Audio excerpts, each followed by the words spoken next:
Good evening. Am I audible? শোনা যাচ্ছে না কথা? Yes, you are. Okay. Yes, Okay, you good. are. I'm Sharona Chakraborty from Sarojini Naidu College for Women, Department of Environmental Science. It is really my privilege to commence an international webinar on climate emergency and justice, ecological and economic aspects. We have more than 200 participants who have registered for this webinar from across the globe. We believe it is a significant step in our collaborative journey towards dialogue, awareness, and action. আজকে 12ই জানুয়ারি জাতীয় যুব দিবস। মহান যুবনেতা স্বামী বিবেকানন্দের জন্মবার্ষিকী এবং যুব সমাজের সচেতনতা বৃদ্ধির দিন। গত 9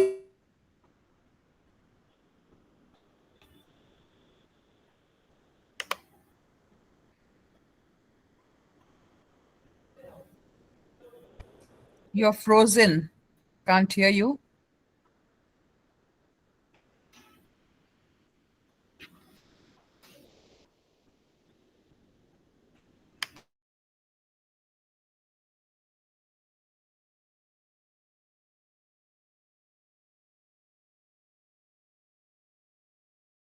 সকল চিন্তা ভাবনাতে এই 3টি দিনই বিশেষভাবে সংযুক্ত। এনভায়রনমেন্টাল ইমার্জেন্সি কি? আমরা সবাই জানি এখন এই পরিবেশ কতটা বিপদগ্রস্ত। পরিবেশের বিভিন্ন প্রতিকূলতার সাথে আমাদের নিজেদের টিকিয়ে রাখার লড়াই লড়তে হচ্ছে প্রতিনিয়ত। কিন্তু আমরা এটাও তো জানি পরিবেশের এই জরাজীর্ণ অবস্থার জন্য আমরাও কতটা দায়ী। তবে আমাদের মধ্যে অনেকেই জানি না যে এই যে ক্লিন এয়ার বা পোর্টেবল ওয়াটার, পানীয় জল, এগুলো পাওয়া কিন্তু আমাদের এক একটা মৌলিক অধিকারের মধ্যে পড়ে। কিন্তু যদি আমরা এগুলো না পাই, আমরা এটাও জানি না যে এখনো এগুলো ডিসকাস করার প্রপার ফোরাম কোনটা। বর্তমানে গ্লোবাল এনভায়রনমেন্টাল ইমার্জেন্সি নিয়ে কি ধরনের রিসার্চ চলছে, বা এনভায়রনমেন্টাল ল বা রেগুলেশন কোথায় কার্যকরী, কতটা কার্যকরী, যারা ভালনারেবল তারা কি আদৌ জাস্টিস পাচ্ছে, প্রশ্ন অনেক। আমরা এই ওয়েবিনারের মাধ্যমে এগুলোর উত্তর খোঁজার চেষ্টা করব। সবার আগে আমাদের মধ্যে আমাদের গেস্ট স্পিকাররা রয়েছেন, তাদেরকেও গুড ইভিনিং এবং সকল পার্টিসিপেন্টসদেরও শুভ সন্ধ্যা জানাচ্ছি। আমাদের সকলের প্রিয় principal madam doctor Swagata Das Mahanta আজকে আমাদের মধ্যে উপস্থিত। ম্যাডামকে অনুরোধ করছি যে প্রতিবারের মতো এবারেও আপনি আমাদের এগিয়ে চলার জন্য যেন উৎসাহ দেন এবং আপনাকে আপনার চিন্তা ভাবনাগুলো আমাদের সাথে ভাগ করে নেওয়ার জন্য আমি অনুরোধ করছি। ম্যাডাম। ধন্যবাদ শরণ্যা। চিন্তা ভাবনা ভাগ করবার জন্য রিসোর্স পার্সনরা আজকে উপস্থিত আছেন, তারাই বলবেন। সবাইকে a very good evening, all of you present here. On behalf of Sarojini Naidu College for Women, I would like to welcome Dr. Ritodhi Chakraborty, Dr. Arnab Nayak, and Ankita Mitro. I would like to welcome the participants also. Hope you will enjoy the program greatly. Thank you, Shankhamitra and Sharonna, for taking this initiative. Practically, it is our responsibility to work together for the attainment of sustainable development goals or global goals adopted by UN. With the great success of this program, hope it will be a wonderful experience for you all. এত সুন্দর একটা topic, এত প্রয়োজনীয় একটা topic আমার কলেজের ফ্যাকাল্টিরা ভেবেছেন, সেই জন্য সবাইকে ধন্যবাদ জানাচ্ছি। আর যারা উপস্থিত হয়ে রেজিস্ট্রেশন করে আমাদের এই অনুষ্ঠানকে সর্বাঙ্গ সুন্দর করতে চেয়েছেন তাদেরকেও আমি কৃতজ্ঞতা এবং অভিনন্দন জানাচ্ছি। ধন্যবাদ।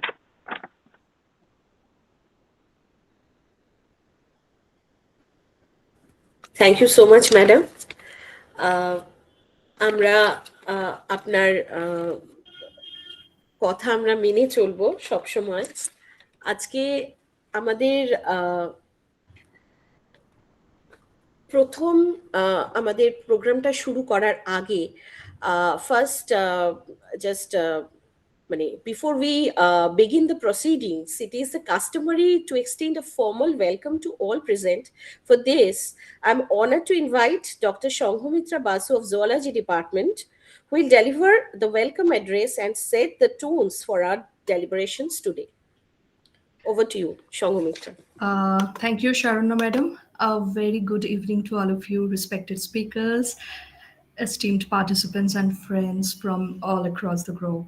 It is with immense honor and joy I once again welcome you to this international webinar. The climate emergency is not merely an environmental concern, we know. It is a profound question of justice. Its impacts are unevenly distributed, with vulnerable communities and fragile ecosystems bearing the heaviest burdens. At the same time, economic systems are being tested, demanding pathways that balance resilience, equity, and sustainability. This forum is therefore both timely and essential as it seeks to bridge ecological realities with economic imperatives under the overarching principle of justice. We are privileged today to be guided by three distinguished voices. Firstly, Dr. Ritodhi Chakraborty, who will speak on challenging risks and crises, thinking in climate change, science, and action, urging us to rethink how we frame and respond to the climate crisis. Dr. Arnab Nayak will address economics and climate change, emergency, justice, and global policy, exploring how economic frameworks and international cooperation can drive equitable solutions in the face of climate challenges. And the last speaker for the evening, Ms. Ankita Mitro, will illuminate the ecological aspects, reminding us of the deep interconnections between human societies and the natural world. Together, their insights will help us weave a narrative that connects science, society, ecology, and economics towards a vision of justice and sustainability. Without wasting much time, I would now request Dr. Bonali Manna of Department of Zoology to introduce our first speaker for the evening, Dr. Ritodhi Chakraborty. Thank you, Shanghamitra. Am I audible? Yes, you are. Okay. So, good evening, all. It's my great pleasure to introduce our esteemed guest speaker, Dr. Ritudhi Chakraborty, Lecturer of Environmental Management, Lincoln University, New Zealand. He is a graduate of Manchester University and postgraduation from American University, Washington, and done his PhD from University of Wisconsin, Madison. And he is a environmental activist, and also he is an environmental social scientist with interest in grassroots climate change adaptation initiatives, climate and environmental justice. He is currently involved with multiple projects in the region researching agricultural change on various scales due to various social and ecological transformation, including change in climatic cause precipitation, variation in, and youth migration. So without wasting any time, we are all eager to learn many more things from Dr. Chakraborty. So over to Thank you. you. ধন্যবাদ। শুনতে পাচ্ছেন আমাকে? সবাই Yes, শুনতে you are Yes, audible. yes, you're audible. হ্যাঁ, শোনা যাচ্ছে sir. Yeah, sorry. আমার ইন্টারনেটটা hopefully কাজ করবে। I'm speaking to you from the Brazilian Cerrado. This is the most biodiverse savanna on Earth, and again, it is facing some of the worst impacts of climate change. So, শুরুতে some thank yous are in order. Shanghamitra, thank you so much for contacting me, and I'm incredibly honored to be part of this webinar. And thank you to the two esteemed speakers who opened the webinar, uh, Madam Principal, and as well as other members of the faculty. Um, I am very excited and happy to be here today, just because I feel এইসব কথাবার্তা about climate change, about emergency, about risk, it often happens in the global north, in behind closed doors. And this is the first injustice, right? The people that are the most affected by it, often our communities, আমাদের লোকজন, আমাদের দেশ, আমাদের নদী, আমাদের পাহাড়, সেই লোকজনগুলোর এইসব কথা শোনার বা এইসব কথার ভেতরে ঢোকার অনেক অনেক অপরচুনিটি, অনেক মুহূর্ত নিয়ে ওরা পায় না। So in that way, thank you so much for Sarojini Naidu College for Women. I think this is an incredible initiative, and initiatives like this should actually be supported across the country. So thank you for taking up that charge. Can I share my screen? Yes, surely. Yes. Let me just see if you can. Okay. Um, I'm just going to start the presentation. All right. One of the things that I want to talk to all of you today. সবাই দেখতে পাচ্ছেন আমার স্ক্রিনটা? Yes, it's visible. Yes. So what I'll do today is I'll kind of break it down into three parts. What I want to talk to all of you today. Part one is about risk and crisis thinking. এই যে সংকট, এই যে আমাদের বিশাল সংকট, একটা climate emergency, সেরকম ভাবনা চিন্তা কি আদপে আমাদের সাহায্য করে এই ক্লাইম্যাটিক ইম্প্যাক্ট গুলোর সঙ্গে অ্যাকচুয়ালি কাজ করতে or responding to them? So this is a very important thing that I do research on, specifically looking at false climate solutions. যে আমরা ভাবি এই সলিউশনটা অ্যাকচুয়ালি আমাদেরকে সাহায্য করবে, কিন্তু solution sometimes is worse than the problem itself. Part two তে একটা ছোট উদাহরণ দেবো আপনাদের। আমি অনেক বছর হিমালয়ে কাজ করছি, প্রায় 15 বছর এখন। তো হিমালয়ের একটা গ্রামের উদাহরণ, কেননা দেখুন আমাদের দেশে caste is literally the dividing line between who has power and who doesn't. আর উত্তরাখণ্ডের মতো একটা জায়গা যেখানে caste based violence is incredibly high, এই কাস্টের ইস্যুটা becomes a very good proxy for power. কার কার শক্তি আছে, কার শক্তি নেই। আর এই শক্তি জিনিসটা খুব ক্রিটিক্যাল যখন আমরা ক্লাইমেট চেঞ্জের ব্যাপারে ভাবি। আর finally, I don't want to leave you depressed and I don't want to leave you without hope. So I want to talk to you about some real climate solutions instead of the false climate solutions that we see around us, right? And a lot of this comes from my own work, my own education as well. আমি হিমালয়ে কাজ করেছি, India, ভুটানে, চায়নাতে কাজ করেছি। এখন আমি তেওয়াই পোনামু, যেটা হচ্ছে ইন্ডিজিনাস নাম for the south island of Aotearoa, যেটা নিউজিল্যান্ডের মাওরি নাম। তো আমি এখানে এখন কাজ করি with a lot of issues around masculinities and gender. আমি হিমালয়ে অনেক কাজ করেছি looking at Himalayan masculinities and how that engages with environmental and social justice. তাছাড়া আমি আইপিসিসির সঙ্গে কাজ করি on creating just climate knowledge. So right now we have a knowledge engaging diverse knowledges workshop coming up in less than a month, where we will actually be, for the first time in the history of IPCC, there's 150 people from around the world, including me, who will decide on protocols that allow for multiple forms of knowledge to exist within the scientific process, right? So this is a little bit about me. I wanted to give you this background so you understand where I'm coming from. কেননা আমি একাডেমিয়ার ভেতরেও কাজ করি আর একাডেমিয়ার বাইরেও কাজ করি। কেননা আমার মনে হয় এটা খুব জরুরি যে আমরা এখন একটা এরকম সময় আমাদের পৃথিবীতে যে শুধু কথা বলার সময় আর নেই, এখন অ্যাকচুয়ালি বাইরে বেরিয়ে কাজ করার সময়। তো I kind of want to tie together this idea of how should we think and respond to the climate emergency. কেননা আপনাদের ওয়েবিনারের নাম হচ্ছে, you know, this international climate emergency that we are facing. How should we think about it and what should we do about it? So, just if we can take a step back, এই যে reactive versus proactive জিনিসটা খুব important. Often what we see is that people tend to think of climate change as a set of disasters. যে আজকে একটা বন্যা, কালকে বৃষ্টি পড়ছে না, তারপরে বরফ নেই।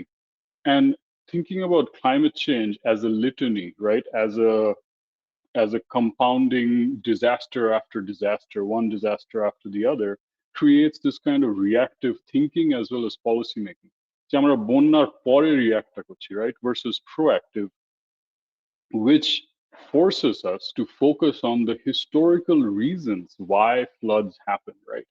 কেননা অনেক জল ঢোকা একটা ফ্লাড প্লেনে is just the natural event. এবার বন্যাটা অ্যাকচুয়ালি কেন হয়, মানুষজন ওখানে কেন আছে, ওরা ওখানে কেন চাষ করছে, ওদের বাড়িগুলো কেন ফ্লাড রেজিস্ট্যান্ট না, এর পেছনে কিন্তু ক্লাইমেট চেঞ্জের হাত নেই। এর পেছনে far bigger issues, structural issues around power, around gender, around caste, around religion, around capitalism, around colonialism। এই জিনিসগুলো they allow us to think about responses that are not reactive।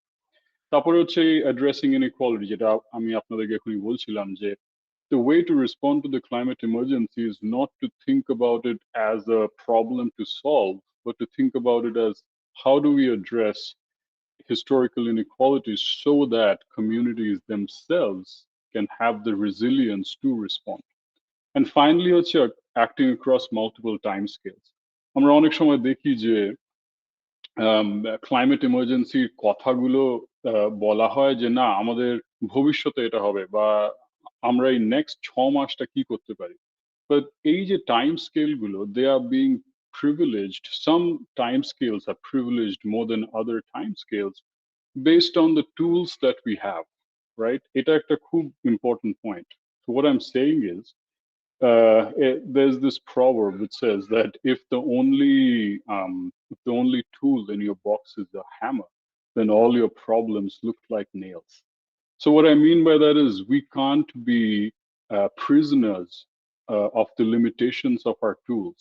And when I say our, আমি বলছি না যে আমার টুলটা, আমাদের একটা collective our, right? So thinking about the climate emergency in this way allows us to address some of the bigger issues around how we create our solutions। So coming to part one, right? This is a classic text. এটা যারা পড়েননি please আজকে এই টকের পরে বাইরে বেরিয়ে এটা কিনুন, এটা পড়ুন।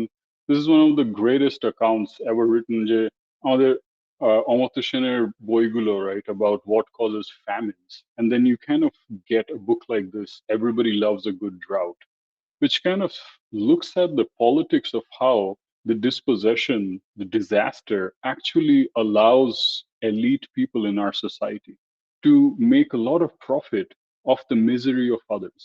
এটা আমরা দেখেছি যখন কোভিড হয়েছে, রাইট? কোভিডের 2-3 বছর were some of the most profitable times for a lot of big capitalist corporations that were working with pharmaceuticals, that were working with emergency as well as risk mitigation, right? So what I mean is, the first thing that we have to ask is what is crisis and risk logics and why does it matter? তো আমরা অনেক সময় দেখি এরকম headline, right, climate crisis living millions at risk of trafficking and slavery, বা কোনো অন্য জায়গায় লেখা ইকোনমিক টাইমসের হেডলাইনটা দেখুন, Uttarakhand land ravaged by natural disasters। আর এটার কি ঝামেলা, সেটা হচ্ছে যে এই crisis and risk thinking, it kind of, some of it comes from financial risk mitigation, right, riskification of nature। যে firms are trying to ensure how to minimize the losses or how to protect their financial assets। This kind of thinking, of course, as you can understand, immediately converts human lives, ecological well-being into dollar values, which itself is a massive issue। এই যে conversion গুলো আপনারা করছেন, this is just based on proxies। আমার মনে হয় এই জিনিসটা might cause us $50 million worth of damage। কিন্তু again, who is driving the narrative here? Who is driving the vision of how we should be thinking about this more? And if it's a bank, then this is the way they'll think।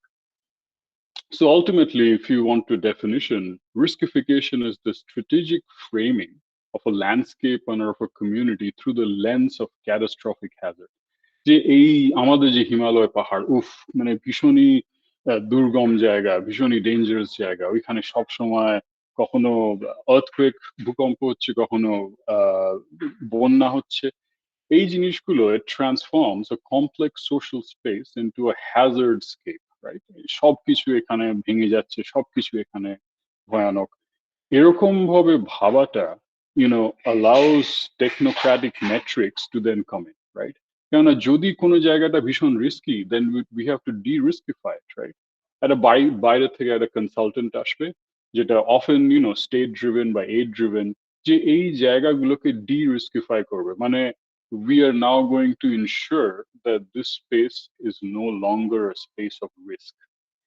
এটা করাতে কি হয়, ironically de-riskification is a tool of riskification, right? It prioritizes elite assets, মানে আমাদের বড় বড় tourism কোম্পানির let's say compound গুলো, for example Himalaya, protected by huge retaining walls, এবার যদি বন্যা আসে, ওই দেওয়ালে ধাক্কা খেয়ে জলটা আরো বেশি লোকেদের ক্ষতি করবে, রাইট? কিন্তু সেটা আমরা ভাবি না, কেননা এই যে স্লো ডিজাস্টার গুলো, যেমন কাস্ট এক্সক্লুশন বা রিলিজিয়াস আদারিং বা কলোনিয়ালিজম, এগুলো অদৃশ্য হয়ে যায়, right? Because when we are responding to an emergency, then we suspend due process. আমাদের এখন সময় নেই, আমরা সবচেয়ে আগে কি করবো, রাইট? তো এই যে শর্ট টার্ম থিঙ্কিং, এই যে রিয়াক্টিভ পলিসি মেকিং, এই যে ফ্ল্যাটেনিং অফ ডাইভার্সিটি, রাইট? আপনি যদি একটা কমিউনিটির ভেতরে ঢুকুন, ভেতরে যান, তার ভেতরে যে ডাইভার্সিটিটা, সেটা চলে গেল, কেননা আমাদের এখন সময় নেই। আমরা কিভাবে রেসপন্ড করব, আমরা কি করব, সেটা আমরা ভাবছি না, right? And ultimately there is elite capture, যে আজকে climate adaptation is more than a $1 trillion industry. একটা $1 trillion industry is obviously resting on very very deep pockets। আর সেটা আমরা আমাদের দেশেও দেখি, যে আমি ক্লাইমেট অ্যাডাপ্টেশন প্রজেক্ট ইভ্যালুয়েট করেছি, যেখানে majority of the funds are going where? To pay a consultant who is charging what? $400 a day, $400 US।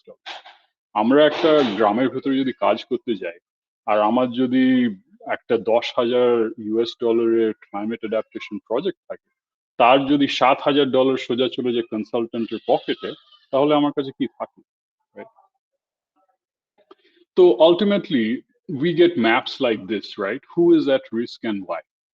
আপনি এখানে আপনারা এখানে দেখবেন যে if you look at it, the India দেখুন, the way it's represented, extreme vulnerability, বা significant vulnerability, but that's hiding a lot, right? That যে যে মানুষগুলো ভাবুন দিল্লিতে গ্রেটার কৈলাসে থাকে, যাদের 3টে গাড়ি আর 6তলা বাড়ি, তারা আর একটা ছত্তিশগড়ের farmer, are they the same?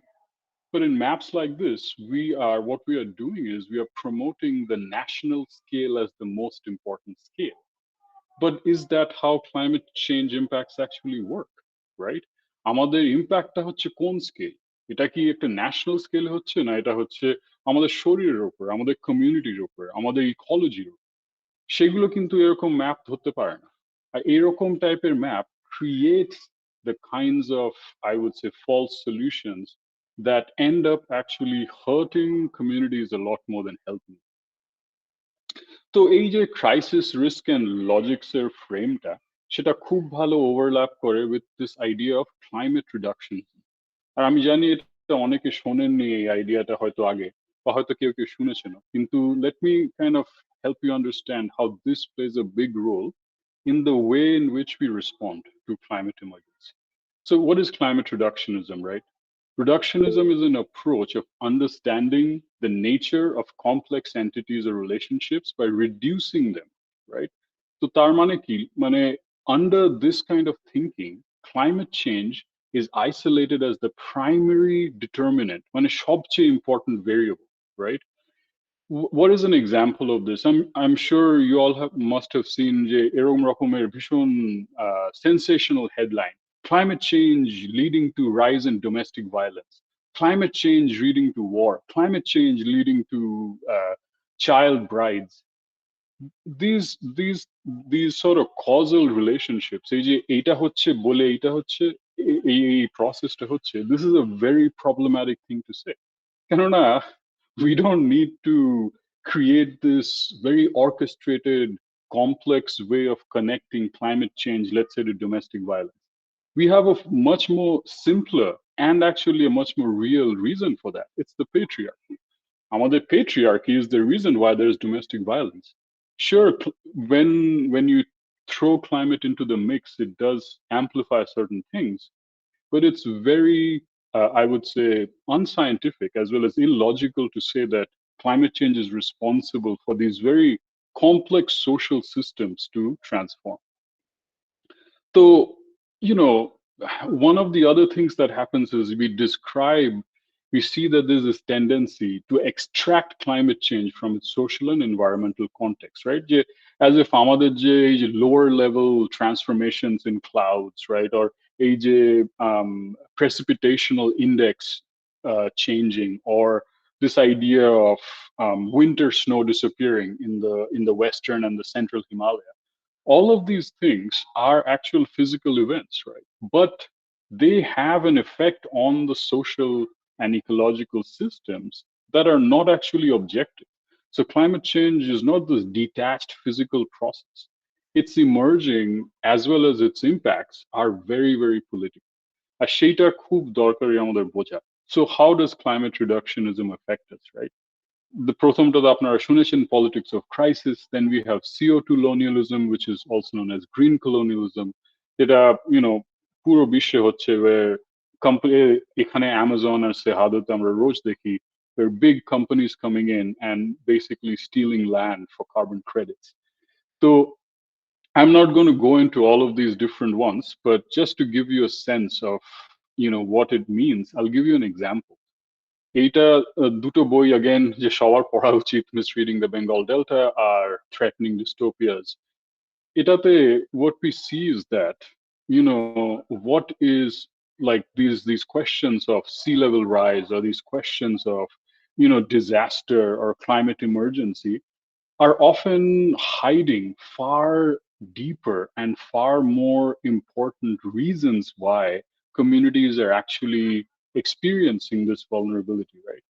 যে যখন আমরা বলি there's sea level rise in the Bengal Delta, বা there's flooding, এগুলো কেন হচ্ছে?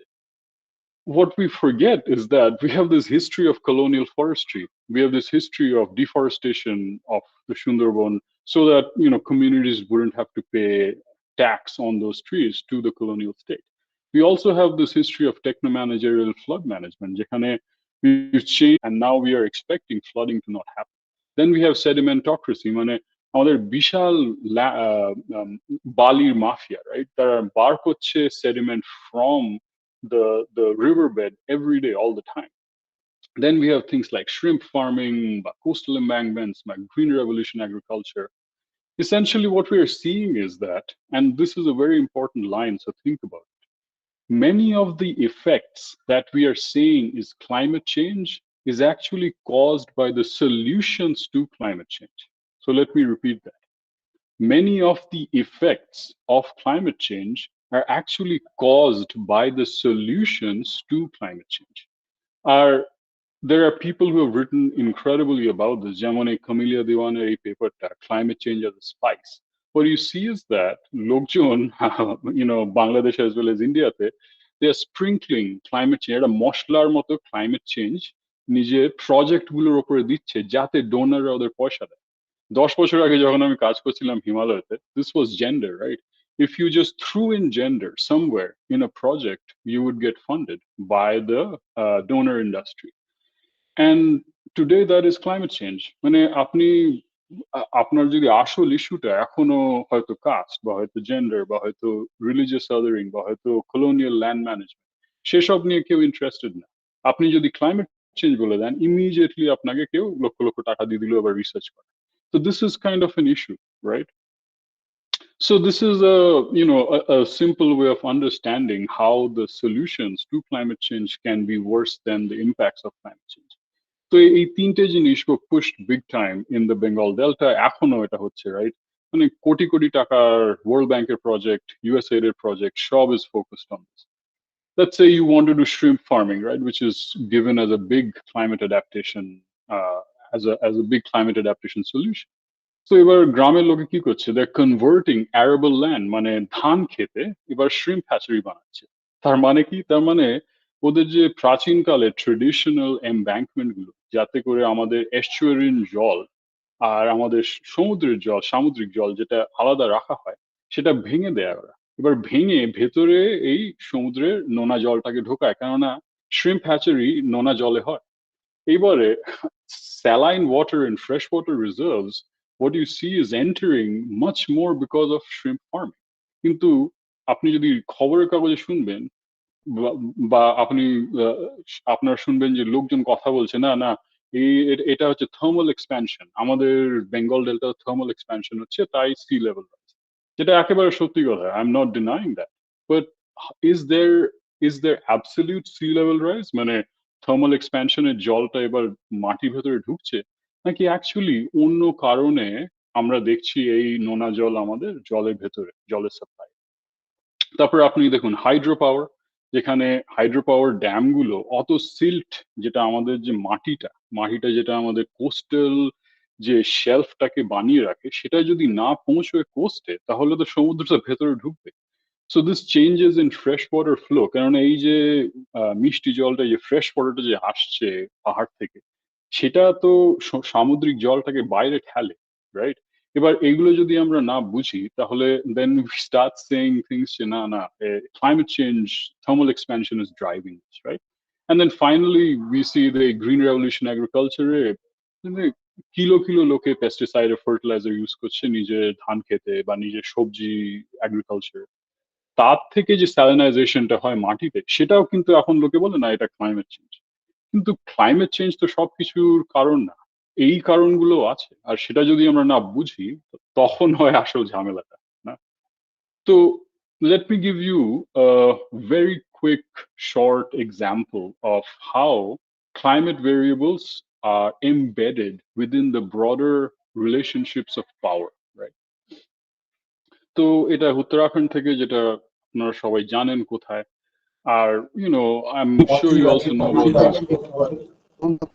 I'm sure you also know about these popular narratives about male migration, Excuse me, ghost can you get villages. this other person to quiet because we can't hear the speaker?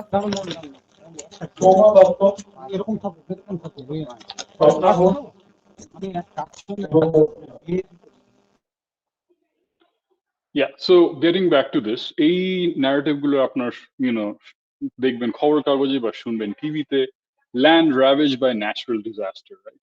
Disaster prone, এইসব কথা, right? তো এই গল্প দুটো যে আপনাদের সঙ্গে আমি শেয়ার করবো, সেটা আসে এখান থেকে আমার 15 বছর এর রিসার্চ, এই রিজনে অনেক লোকদের সঙ্গে কথা বলা, অনেক ইন্টারভিউ, অনেক মিটিং। তো this is a very big data set from which I am sharing. So what I'm going to talk to you about is দুটো বাড়ি, রাইট? দুটো হাউস হোল্ড, একটা আপার কাস্ট, একটা lower caste.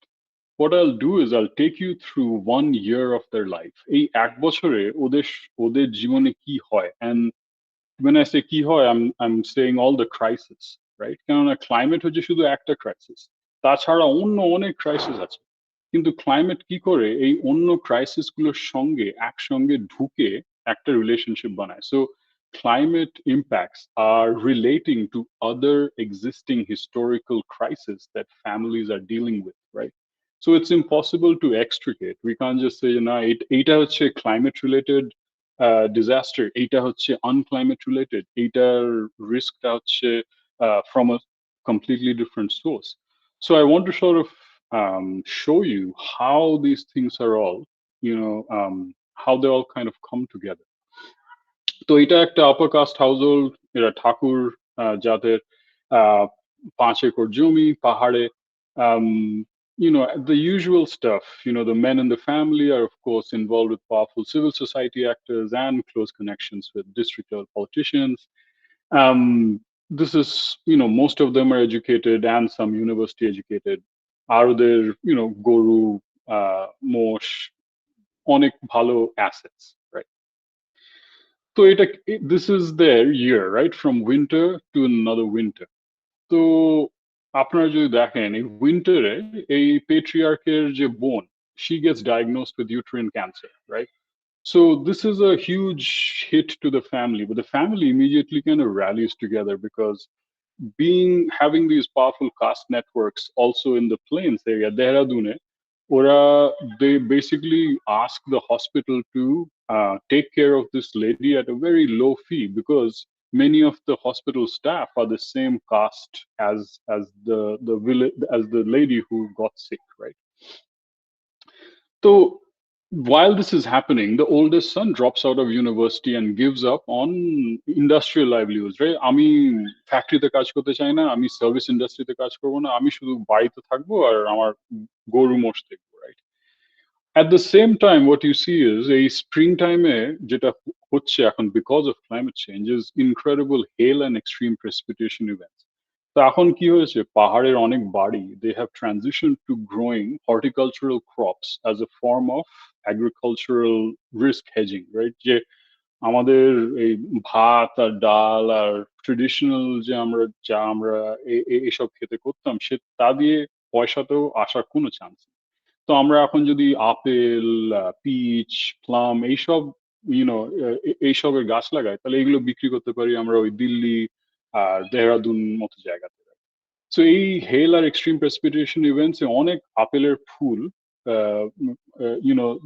They just completely obliterate, কিছুই থাকে না। তারপরে যখন অনেক বৃষ্টি পড়ে এই সময়, তখন এই নার্সারি গুলো যেখানে ওরা সবজি ছোট সবজি গাছ লাগায়, সেগুলোর ভেতরে অনেক ফাঙ্গাল ইনফেকশন হয়। তো while the family is dealing with these things, right? এই বড় ছেলে চায় না কাজ করতে, এরকম পিসির ক্যান্সার, বিশাল বৃষ্টি হয় এই সামার মাসে। এটা this is another effect of of climate change, and the harsh monsoon washes the river valley cropland away. তো পাহাড়ে গ্রামগুলো হচ্ছে vertical, right? আপনার কিছু জমি নদীর কাছে যেটা ভ্যালিতে, তারপরে একটা সেন্ট্রাল একটা মাঝামাঝি জমি, সেখানে আপনার এইসব ফলের গাছ এসব থাকে, আর ফাইনালি একটা রেঞ্জ ল্যান্ড প্যাস্চার যেখানে আপনার গরু বাছুর ভেড়া ছাগল থাকে। তো এদের যে নদীর কাছে জমিটা, সেটা ভেসে গেল। আম, আর তারপরে আপনি আপনি দেখুন, আসুন এই অটমে, রাইট? এই ঠিক আপনার এই সেপ্টেম্বর অক্টোবর মাস, অক্টোবর নভেম্বরের সময়টা, যে এই যে ছোট ছেলে সে অনেক অনেক পয়সা লুজ করলো, কেননা ক্রিপ্টোকারেন্সি নিয়ে খেলছে। এটা পুরো আমাদের রুরাল ইন্ডিয়াতে এখন সব জায়গায় এটা হয়।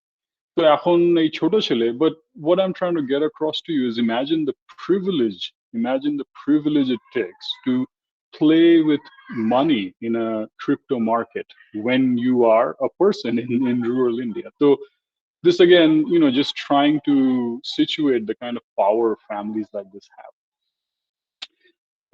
এর মাঝে কি হলো, এই যে পেট্রিয়ার্ক যার বোনের cancer, um, he is in rehab for alcohol addiction. কেননা again পাহাড়ে এটা খুব কমন, লোকজন খুব মদ খায়, স্পেশালি লোকেরা, মহিলারা না। আর যেটা আপনাদেরকে আমি দেখাবার চেষ্টা করছি, যে হাউস হোল্ড ওয়েলবিং যেটা আপনারা দেখবেন হচ্ছে এই Y অ্যাক্সিসে, it doesn't really change that much despite the climatic events. এই যে আমাদের আপেলের সব গাছে ফুল পড়ে গেল, এই ছেলেটা যে ফুল টাইম এখন ফার্মিং করে, সে আমায় বললো, তো क्या हुआ, इस साल थोड़े थोड़े सेब थोड़े कम बेचेंगे, कुछ और बेच देंगे। সো এই যে হেজিং ইজ অলরেডি হ্যাপেনিং, মানে লোকজন অলরেডি এই রিস্কটাকে মিটিগেট করতে পারে, এইভাবে পরিবারটাকে ওরা ঠিক রাখতে পারে। তারপরে যখন এই বৃষ্টিতে ওদের জমিটা ভেসে গেল, আপনারা আবার দেখবেন এই শখটাও কিন্তু পরিবারের যে ওভারঅল ওয়েলবিং, সেটাকে খুব বেশি এফেক্ট করলো না। কেন আজকে জমির দাম খুব কম এসব জায়গায়, যেটা বেশি দাম সেটা হচ্ছে মানুষের এই কাজের দামটা অনেক বেশি। তো ওরা these kinds of families now have, it's like a spider web, the way in which they are dealing with livelihoods. So they are really good at being elastic, at responding, at kind of even more than responding, at making sure that the household is safe if this kind of a shock happens, right?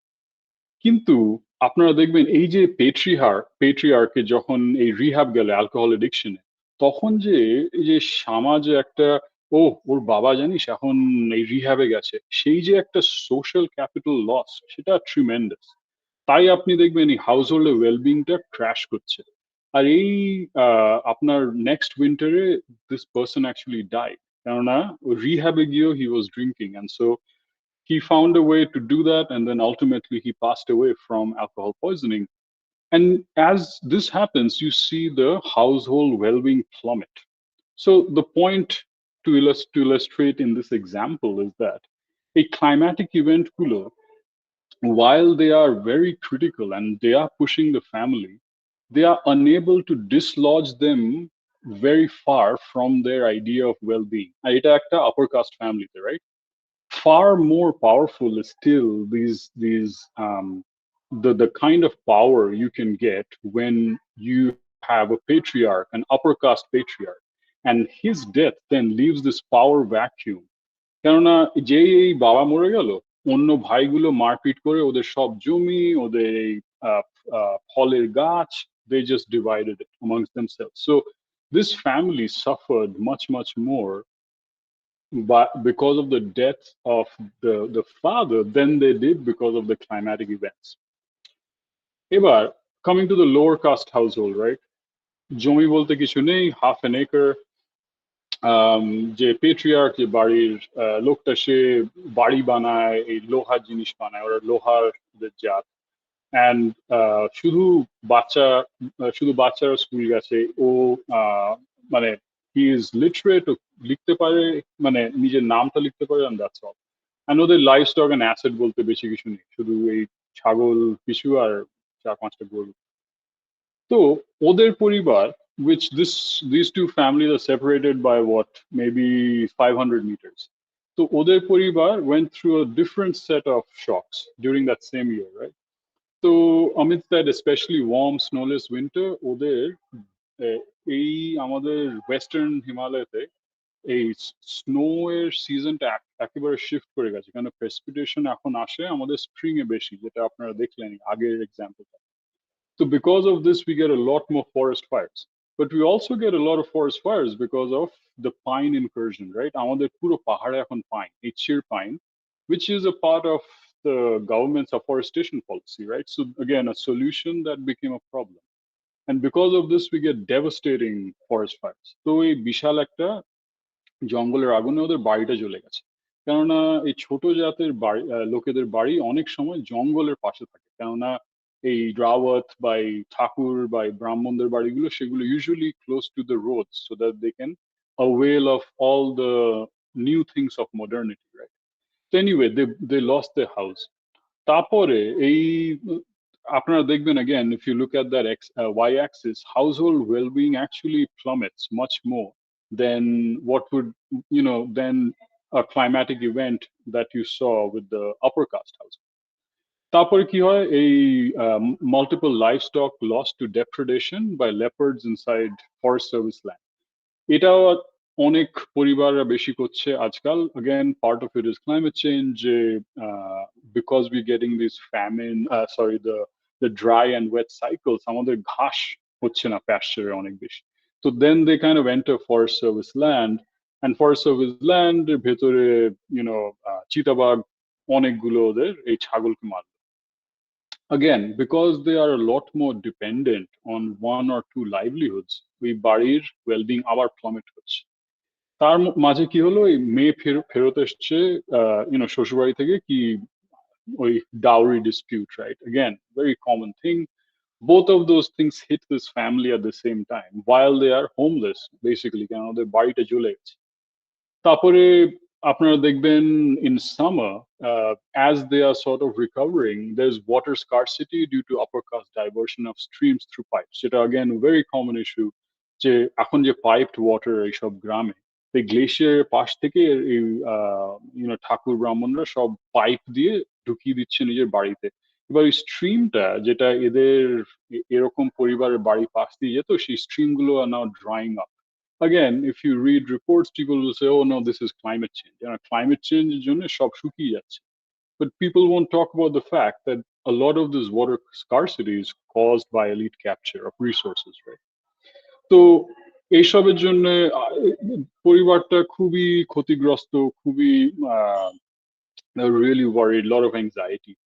তো এসবের মাঝে ওরা গেছে ব্যাংকে loan নিতে এই নতুন বাড়িটা বানাবার জন্য, কেননা আমাদের দেশে lower caste SC households, especially households earning under a certain amount of money, they have access to এরম যোজনা অনেক আছে, এটা ইন্দিরা আবাস যোজনা, এটা এইখানে অন্য একটা যোজনা গেছে। ওরা বলতে ভাই আমাদের এই 4-5 লক্ষ টাকা লাগবে এই বাড়িটা আবার বানাতে, কিন্তু of course they didn't get the loan, right? এটা খুব কমন অ্যাগেন। আর আপনারা দেখবেন যে এইটা একটা বড় শক, রাইট? কেননা বাড়ি যদি না থাকে তাহলে আমরা কি করে ফাংশন করবো, রাইট? তো এই এই সবের মাঝে পরিবারটা আছে, রাইট? তো তারপরে again, a loan tower kind of Pelona is tied to a lot of very complicated factors. But as we know from quantitative data across our country, upper caste people get their loans, written on, I think, 5 times more than lower caste households. তারপরে এই ছেলে যে বাড়ির যে বড় ছেলে সে নিজে কিডনিটা বিক্রি করলো একটা ওই ব্ল্যাক মার্কেট ওখলা একটা কোনো গলির ভেতরে গিয়ে অপারেশন করিয়ে নিজের বোনের এই ডাউরি পেমেন্টের জন্য, রাইট? তো ও he was the main worker in the house and because of that now he is bedridden. তো ওর তারপরে এই সার্জারিটার জন্য যেটা একেবারে একটা নোংরা ভাবে করা হয়েছে, তো তারপরে ওর হলো অসুখ। তো এবার basically the household had to sell ওই আধ একর ওদের জমি, তার আধখানা they had to sell to pay for the medical cost. তো যেটা আপনারা একটা দেখবেন এই যে 1 বছরে একটা আপার কাস্ট পরিবারকে দেখলেন, এই লোয়ার কাস্ট পরিবারকে দেখুন, ওদের বড় শক ইজ মাচ মোর, রাইট? একটা এই ক্লাইমেট শক এই একটা বড়, তারপরে এই বাড়ি লোন পেলো না সেটা একটা বড় শক, তারপরে ছেলে কিডনিটা বিক্রি করলো ইন্টারনেট এই দিল্লিতে সেটা একটা বড় শক, বাড়ি জমি বিক্রি করে দিল সেটা একটা বড় বড় শক। Ultimately, the family had to migrate out of the village to a slum, যেটা ওরা দেহরাদুনে এখন থাকে on the outskirts, and ওরা চেষ্টা করে ওই স্পেশাল ইকোনমিক জোনে আলাদা আলাদা ফ্যাক্টরিতে they just work here and there. My point is that এই যে final act, এই যে final migration out of the village actually was a good thing for the family. কারণ আপনারা দেখবেন এইটা যে এটা ছোট শখ, কেন এটা ছোট শখ? কেননা গ্রামের থেকে বেরোবার পরে their caste profile mattered much less. So they actually somehow had more well-being after they left the village rather than when they were inside. So while I presented these two examples to you, what I really want you to understand is natural events become disasters when you are already living with all of these inequalities, when you're already challenged by, when you're already oppressed by things like caste, things like classism, things like lack of land, things like gender bias. All of these things, they turn events like floods or like fires into disasters, right? আপনারা দেখলেন ওই বড় এই upper caste পরিবারটা, they suffered as well from climatic events, but they did not become disasters. কিন্তু এই অন্য পরিবারটার জন্য, the one that lost their house, then they lost their animals to depredation, those things were massive hits, which ultimately they didn't recover from and they left the village. So আপনারা যদি এই example গুলো বা এরকম আরো দেখতে চান, আমার একটা পেপার আছে আমার বন্ধুদের সঙ্গে, আমার কলিগ কোস্তানজা যে আসামে কাজ করে আর পাসাং যে নেপালে কাজ করে, on many such stories on inequality and how this then adds to the way in which the impacts of climate change materialize on the ground. So finally, coming to part 3, and this is, I hope, the hopeful part. Jay, what we really need to be very careful about false solutions, right? The end of false solutions is where a lot of my research is. আমি এখানে কাজ করি, আমার বন্ধু এখানে কাজ করে, moving towards right-based and gender transformative solutions, right? So what are some solutions? Mobility, right? আমাদের দেশে, borders have created this incredibly immobile population. Plus, the village itself serves as a border, right? যে গ্রামে আমি যদি বাইরে যেতেই না পারি, আমার যে মোবিলিটিটা সেটা আমাকে সাহায্য করে in hedging, in mitigating many of this risks. আর অনেক সময় মহিলাদের কোনো মোবিলিটি নেই, রাইট? না ছেলে যাবে কাজ করতে ওই এসইজিতে বা ছেলে যাবে কাজ করতে ফ্যাক্টরিতে, কিন্তু মেয়ে এখানে বাড়িতে বসে থাকবে আর গরু মোষ দেখবে, রাইট? সো এই যে মোবিলিটি গুলো, this is also not equally distributed across genders, across caste. The other thing is commons, right?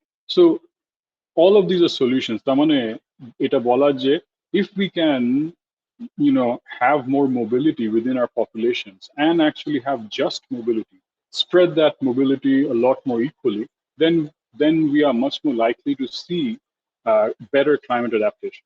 Commons, right? This ownership of communal land, যেটা সাহায্য করতো এই লোয়ার কাস্ট পরিবারটাতে, কিন্তু আজকে সেই commons land has been eaten up by the government reserve forest, has been eaten up by private property. তো ওই যে ল্যান্ড বেসড অ্যাসেট, ওই যে ল্যান্ড বেসড সিকিউরিটি, সেটা আর নেই। আর সেটা খুব জরুরি, কেননা private property doesn't really help you the way in which commons can help you during a climate emergency moment. Scale matters, right? আমরা কোন স্কেলে ইন্টারভেনশন গুলো করছি। আপনারা দেখবেন আমাদের দেশে অনেক প্রজেক্ট স্কেল ইন্টারভেনশন, রাইট? আমি একটা ক্লাইমেট অ্যাডাপ্টেশন প্রজেক্ট বানালাম, এখানে একটা সি ওয়াল। আমি গেলাম উত্তরাখণ্ডে, একটা ক্লাইমেট অ্যাডাপ্টেশন প্রজেক্ট বানালাম, কি high yielding variety of seeds. কিন্তু সেইটার স্কেলটা কি? আমি কি একটা হাউস হোল্ড স্কেলে করছি, আমি কি একটা রিজনাল স্কেলে করছি? আর আপনার ওই ম্যাপটা দেখলেন, right? The map that kind of flattens the diversity of experiences in India, যেখানে একটা ন্যাশনাল স্কেল রিস্ক ভ্যালিউ আমরা দিয়ে দিই জিনিসের উপরে, রাইট? তো স্কেল খুব ইম্পর্টেন্ট, কোন স্কেলে অ্যাকচুয়ালি আমাদের ইন্টারভেনশন গুলো করতে হবে। Policy complementarity, right? আমাদের ডিস্ট্রিক্ট লেভেল, আমাদের হাউস হোল্ড লেভেল, আমাদের আপনার স্টেট লেভেল, ন্যাশনাল লেভেল, এই সবগুলো কি একসঙ্গে কাজ করছে? না are this policies actually colliding with each other? Is critical to understand.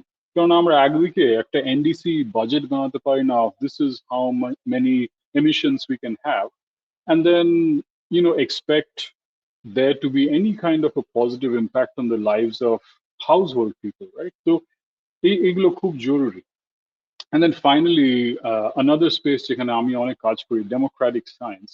How do we create scientific as well as indigenous knowledge frameworks that can work together instead of one being seen as more important than the other?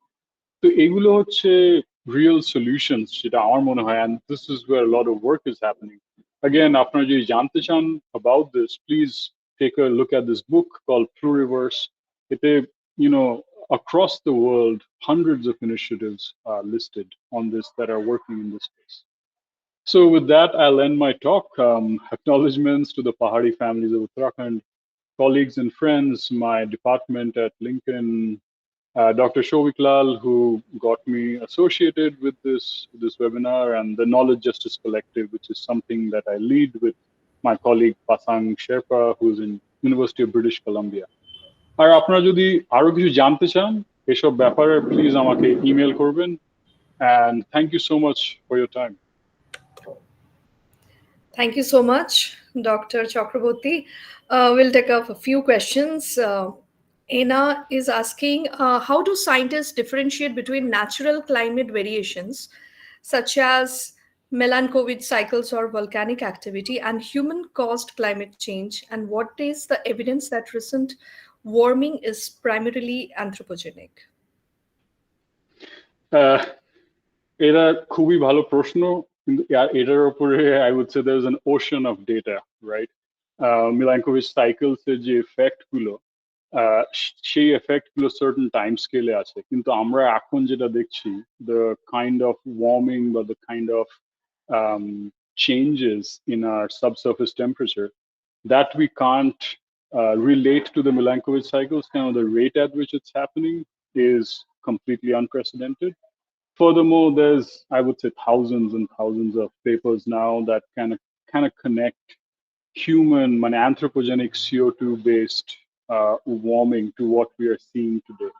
So yeah, এটা আপনারা অনেক শুনবেন climate denier-রা বলে কি না এটা একটা natural cycle. Actually, it's not at all, and we can see that with the amount of GHGs in our atmosphere and how it's getting triggered into these warming cycles. So there's almost no doubt. Like I would say almost, I mean, as a scientist, I'd never say it's certain, but it's literally impossible to prove otherwise. We have our next question in the chat box of YouTube. Um, there is a question: can we really stop this climate crisis? এরা খুব ভালো প্রশ্ন. So again, I don't want to depress any of you, but we can't really stop the climate crisis. Um, just because আপনারা ভাবুন এই বছরে we have the report from the fossil fuel annual report showing that almost every country is ramping up, amplifying their fossil fuel extraction activities. তার মানে আমরা যা করে এসেছি লাস্ট 40-50 লাস্ট 100 বছর সেটা আমরা আরো অ্যাম্পলিফাই করছি so I really don't think that there is any kind of international regulatory mechanism that allows people that holds people accountable, right? একটা fossil fuel company কে বা একটা বড় transnational corporation কে আর দেশগুলো, right? Like states act in that way as well. So I really don't think there's any way to, come out of this. That's why the real work right now is to work for justice and to work for equity in the time that we have. আমাদের এখন limited সময়, কেননা এই সাইকেলগুলো যে শুরু হয়েছে এগুলোকে ফেরত আনা যেত, কিন্তু যে যে জিনিসগুলো করতে হয় টু ব্রিং দেম ব্যাক সেটা কেউ করছে না, আর আই ডোন্ট থিঙ্ক সেটা কেউ করবে, right? Because politically, like I said, there's no way to regulate these kinds of uh, these kinds of emissions. So the goal right now should be to see in which ways we can help create a much more equitable society, a much better climate adaptation solutions in the time that we do have. Okay, our next question is: so, what is reactive policy making? So reactive policy making, a great example would be যে ভাবুন আপনার, uh, বন্যা হলো. So the next thing you see is that the state then builds big embankments. But next time there's some kind of flooding, hopefully those embankments will deal with the flooding, right? So the policy making or the science or the thinking is happening as a response to an event rather than trying to not allow that event to happen in the first place. Now, যদি proactive policy making করতাম, then we would change the way in which we are managing the hydro system of that river in the first place, right? We would allow mobility to enter these households. We would move families out of floodplains and actually find ways of keeping, of creating social ecological systems that are not directly in harm's way. All of those things would really help. কিন্তু সেটা আমরা দেখি না। আমরা দেখি a lot of post-disaster thinking. We will take another one question. As a student, what initiatives should we take, or what more real solutions could we adopt to lessen the climate crisis? Chandana Goswami is asking the question.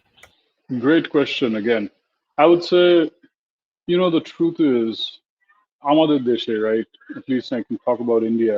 আমাদের দেশে the real issues still are power, right? Who has power and who doesn't. আমি এটা অনেক সময় বলি. I gave a talk at the IPCC last month, and I said that adaptation is an after effect. Adaptation is a side effect. তার মানে কি, আপনারা যদি as a student, uh, whatever your amount of power is as a person in that society, আপনারা যদি আপনারা যদি কাজ করেন with initiatives, if you work with initiatives that where the goal is to reduce inequality, it could be at any level, right? সেটা আপনার district level হোক, আপনার household level হোক, আপনার state level হোক, that automatically has a positive impact on the ability of that spatial region, right? Again, whatever spatial region you choose, to be able to be much more prepared for when climatic events happen. So could be anything, from ensuring that women have more access to mobility, right down to things like creating cooperative land owning uh, sections যে আমার যে for example আমাদের দেশে এটা হয় খুবই because organic certification is so expensive to maintain. What we see is cooperative organic certification, মানে একসঙ্গে 20 বা 30টা গ্রাম মিলে organically certified এরকম যে commons based initiatives. This has a massive impact on the ability of people to deal with unsavory events or disasters, as you saw in the two examples that I gave. Well, our next question is coming from our next resource person, Dr. Arnab Nayak. He's asking, I'm really appreciative of the micro level local research you are doing, but how does the government, both local, national, and multilateral global bodies, can help effectively? That's a great question. I think there's a few different ways, right? So one way is what we're seeing with this engaging diverse knowledges workshop. So we've been pushing back at the IPCC for years to essentially make science more democratic. So we are seeing the effects of that now finally with this workshop that allows for multiple ways of thinking about the world to enter into our climate science. That's number one, right? So that's more epistemic justice. Our forms of knowledge production are being broken open and democratized. This is very important because without this, we're getting just one side of a story. So that's number one. I think number two is that one of the things that we see a very, I would say one of the best examples that we have is the Pacific, economic haki in New Zealand. There's a lot of Pacific Island countries, right, that kind of come together and are using international litigation, right? So you can actually use the courts of law to push back against countries, individuals, corporations, maybe even. And this is again a very fast evolving field is to ensure that reparations are given. আমরা আজকে এই situation because of colonization and because of capitalism. There is no other reason why we are here in the first place, right? Because of industrial modernity, because of the way in which the whole world was restructured because of the power of these two processes. So then reparations need to be given. And international courts of law can then be harnessed, can then be called upon to respond to these sort of let's say aspirations of reparation. So it a second point, right? Climate litigation, JETA is becoming a big linchpin. And then I think the final thing, which is I think very important, is that the for me at least, the national level seems to be a very bureaucratic, very slow moving level. So I don't often stay at that level just because I feel while there are good things happening, good initiatives happening at that scale, especially in big countries like Brazil or India or the US, a municipal level, district level politics are far more dynamic and they're doing far better things. আমার যেটা মনে হয় সেটা হচ্ছে municipal level politics, if we can figure out a way of harnessing, let's say, real climate solutions and not false climate solutions at the municipal level, like we see in, let's say, a city like New Orleans, like we see in, let's say, even cities in the global south, like Cape Town, যেখানে আমাদের municipal level planning now starts reflecting the needs to address inequality, the needs to address injustice, right? So I think what's important is figuring out কোন scaleটা is the important scale of intervention. And again, I can talk on this a lot more in more detail, but just giving you a few small examples. Another question is coming like, can climate justice be achieved when a major historical emitter like the US is withdrawing from IPCC? Yeah. Well, the truth is that Europe, US, they have benefited immensely from the industrial civilization. And let's say, for example, right, the US is withdrawing. This is a massive event. They say, "ঠিক আছে." But this is just the cherry on the cake, right? Everything about who is responsible is a political negotiation. Like, think about this for 1 minute.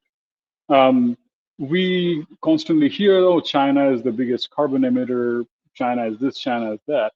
But that's because they are accounting for emissions based on where they are being produced. But those emissions are not being consumed in China. I would say close to half of Chinese emissions are not consumed in China. Therefore, those emissions, why should they only be attributed to China? They should be attributed to also, let's say half of them should be attributed to people who are actually consuming those products, right? However, we have this, I would call it like, uh, sleight of hand accounting, which allows for countries in Europe and countries in the US and even places like the UK to wash their hands off of all forms of accountability. Now, this is a critical issue. The issue is not so much that the US is withdrawing, and this is why I was saying to you earlier that there's we don't we're not going to survive this climate crisis because we don't have an international regulatory system. The issue is that there's nothing holding anybody to account. Powerful people, powerful industries are not being held to account. Powerful industries can just take their most carbon intensive parts and throw it into China, throw it into India, or as you can see with countries, right, like Sweden or New Zealand, they export their waste, right? Our rivers in India are full of plastic that was consumed and you know by Swedes, by New Zealanders. So we are trashing our own environment, our own rivers, with waste that is not just generated by us, but by generated by the world. So we have this, deep-rooted inequality in the way that the world functions. So, of course, you can say you can't get climate justice in this way. And again, I would say to you that don't stay at that scale of the international, because if you stay at that scale, none of the work that you want to do will actually come to fruition. Instead, move your scale away and look at the ways in which you can intervene at different levels. If you want to stay at the international scale, then you've got to look at the Pacific countries, the SIDS, who are using climate litigation as a way of getting some of their demands met. So it all depends, right? A question like that is very interesting. However, it hides the bigger fact that things are unequal and have been unequal for the last 500 years. Another question is coming on. Does setting tariffs in the US for Chinese electronics, for example, India, shrimp, for example, indirectly help? Uh, Again, I would say that's a very complex chain to draw, right? If the setting of tariffs in one place, the effects that it can have on, you know, the thing that you can draw onto is like more, I would say, financialization of that supply chain, right? At which part of the supply chain are we now spending more or less money? Or we can look at production versus supply, carbon emissions, and say, well, X amount of emissions were diverted because we now have tariffs being put here. Therefore, production is changing and actually trying to find new markets. I would say those are very small tweaks. The much bigger tweaks that need to happen is the change in the way fossil fuel exploration is happening, the change in which different parts of the supply chain, right, from mining a resource to its production to its consumption, how different parts of it are governed and who is in charge, right, of that whole supply chain. So yes, again, it's like a will there be a positive, let's say, carbon effect of those tariffs? It's hard to say, right? Because the financialization of the whole supply chain means that someone somewhere is offsetting something. And we just had this incredible paper last year written from Oxford that showed that carbon offsets across the board have failed in almost every situation. So is that a way to really evaluate, are we doing something climate positive? I don't know. Thank you, Dr. Chakraborty, for answering question. Another one question. Is there a root cause that all local societies can address jointly? I think there's a few, and again, I would say we need to kind of look to the Northeast, at least in India, to see how this question of identity and ownership and this question of sort of addressing historical, almost pre-colonial prejudices within our society is very important, right? So I think those things that I left you with, mobility, commons, kind of like addressing, inequality, which even predates the colonial process, these things really help. And we're kind of seeing that in places like the Amazon here, with things like Amazonian nationalism, where communities are, again, the goal is not how are we going to get out of this climate emergency. I don't think that's possible. The goal is how do we live, with well-being? How do we live with a decent amount of dignity, right, in the world today? If that is the goal, what we're seeing is um, a lot more transparency, a lot more accountability that many of these, I would call them tribal communities, are asking for, as well as institutionalizing in the way in which they're relating to the state, the way in which they're relating to corporations. So if you're, at the local community level, I think what is really powerful and is happening is almost a pushback against the state as an arbitrator of the way institutions should look, right? The institutions in the Anthropocene today have to look a certain way. And the way that it has to look, it can't reflect the post-colonial, I would call them like garbage that we were left with when the British left. Because that kind of institution has failed our country 50 times, like 1,000 times, right? The plurality that is India, the plurality of our social ecological relationships have been obliterated by this imposition of the post-colonial, institutional work. So what we're seeing and what local community is doing, they're actually challenging the kinds of institutional realities that actually make sense if you want to live with dignity and well-being in the world today. And I think that's something really powerful to rejoice over and to celebrate.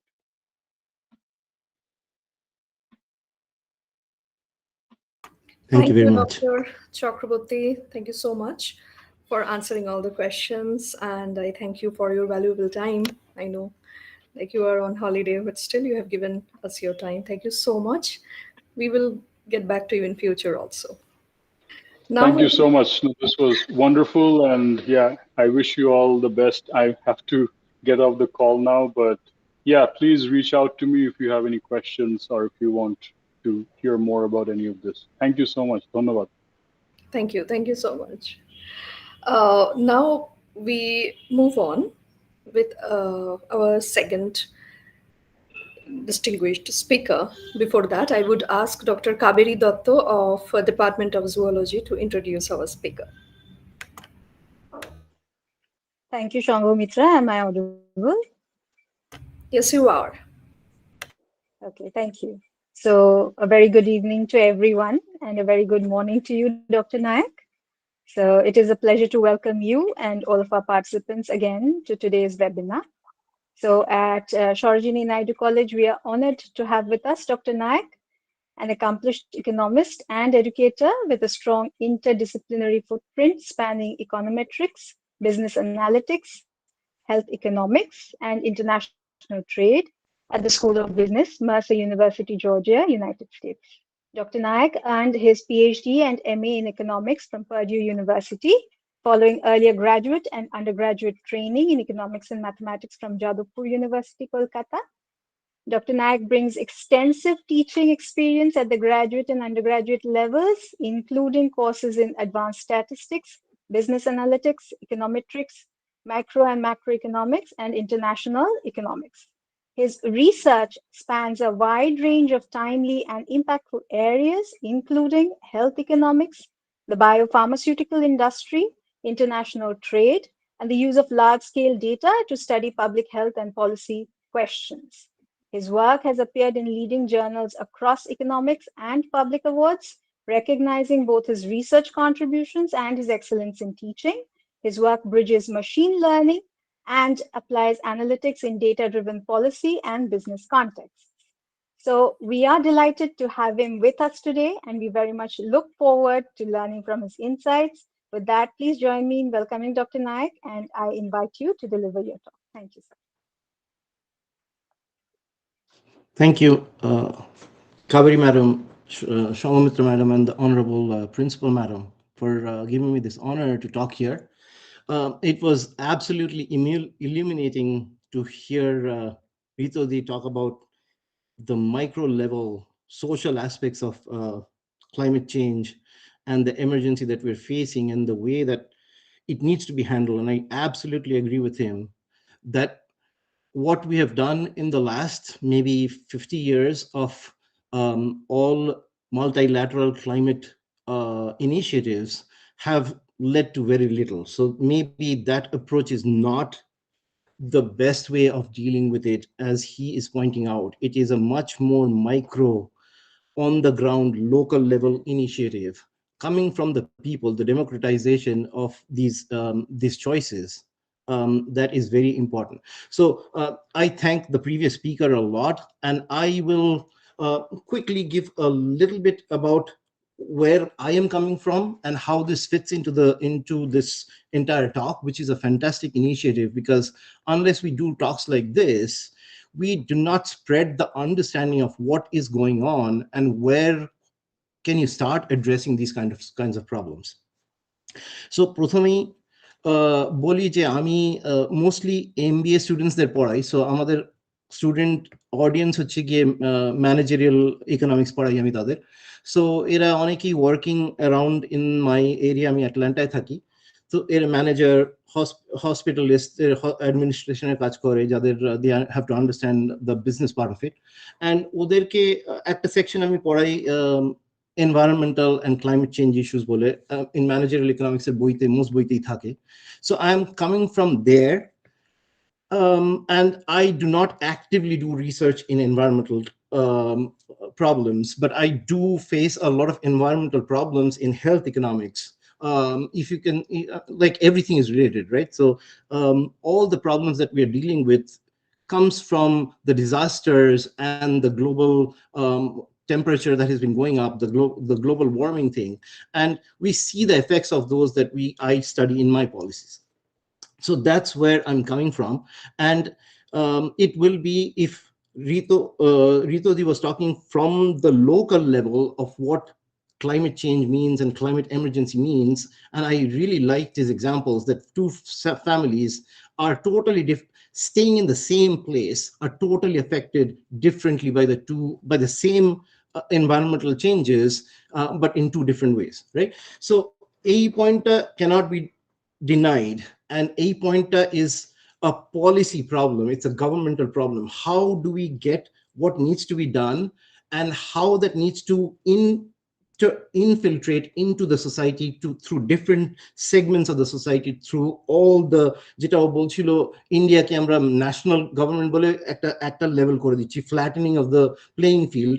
It doesn't work like that, but there is still some kind of connection of how, because ultimately policy is made by the government, money flows from the people to the government and then goes back to all these local initiatives that he's talking about.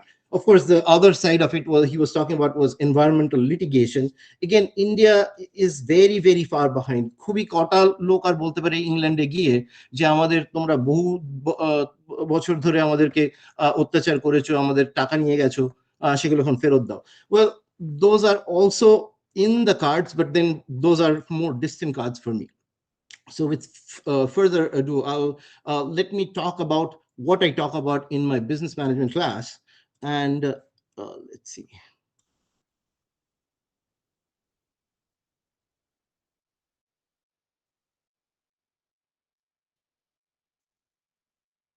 Can you see my screen? Hello? Yes, sir. Yes, sir. Okay. So my take on this is the economics of climate change and what that means, what climate emergency means, and what it means for the justice and global policy.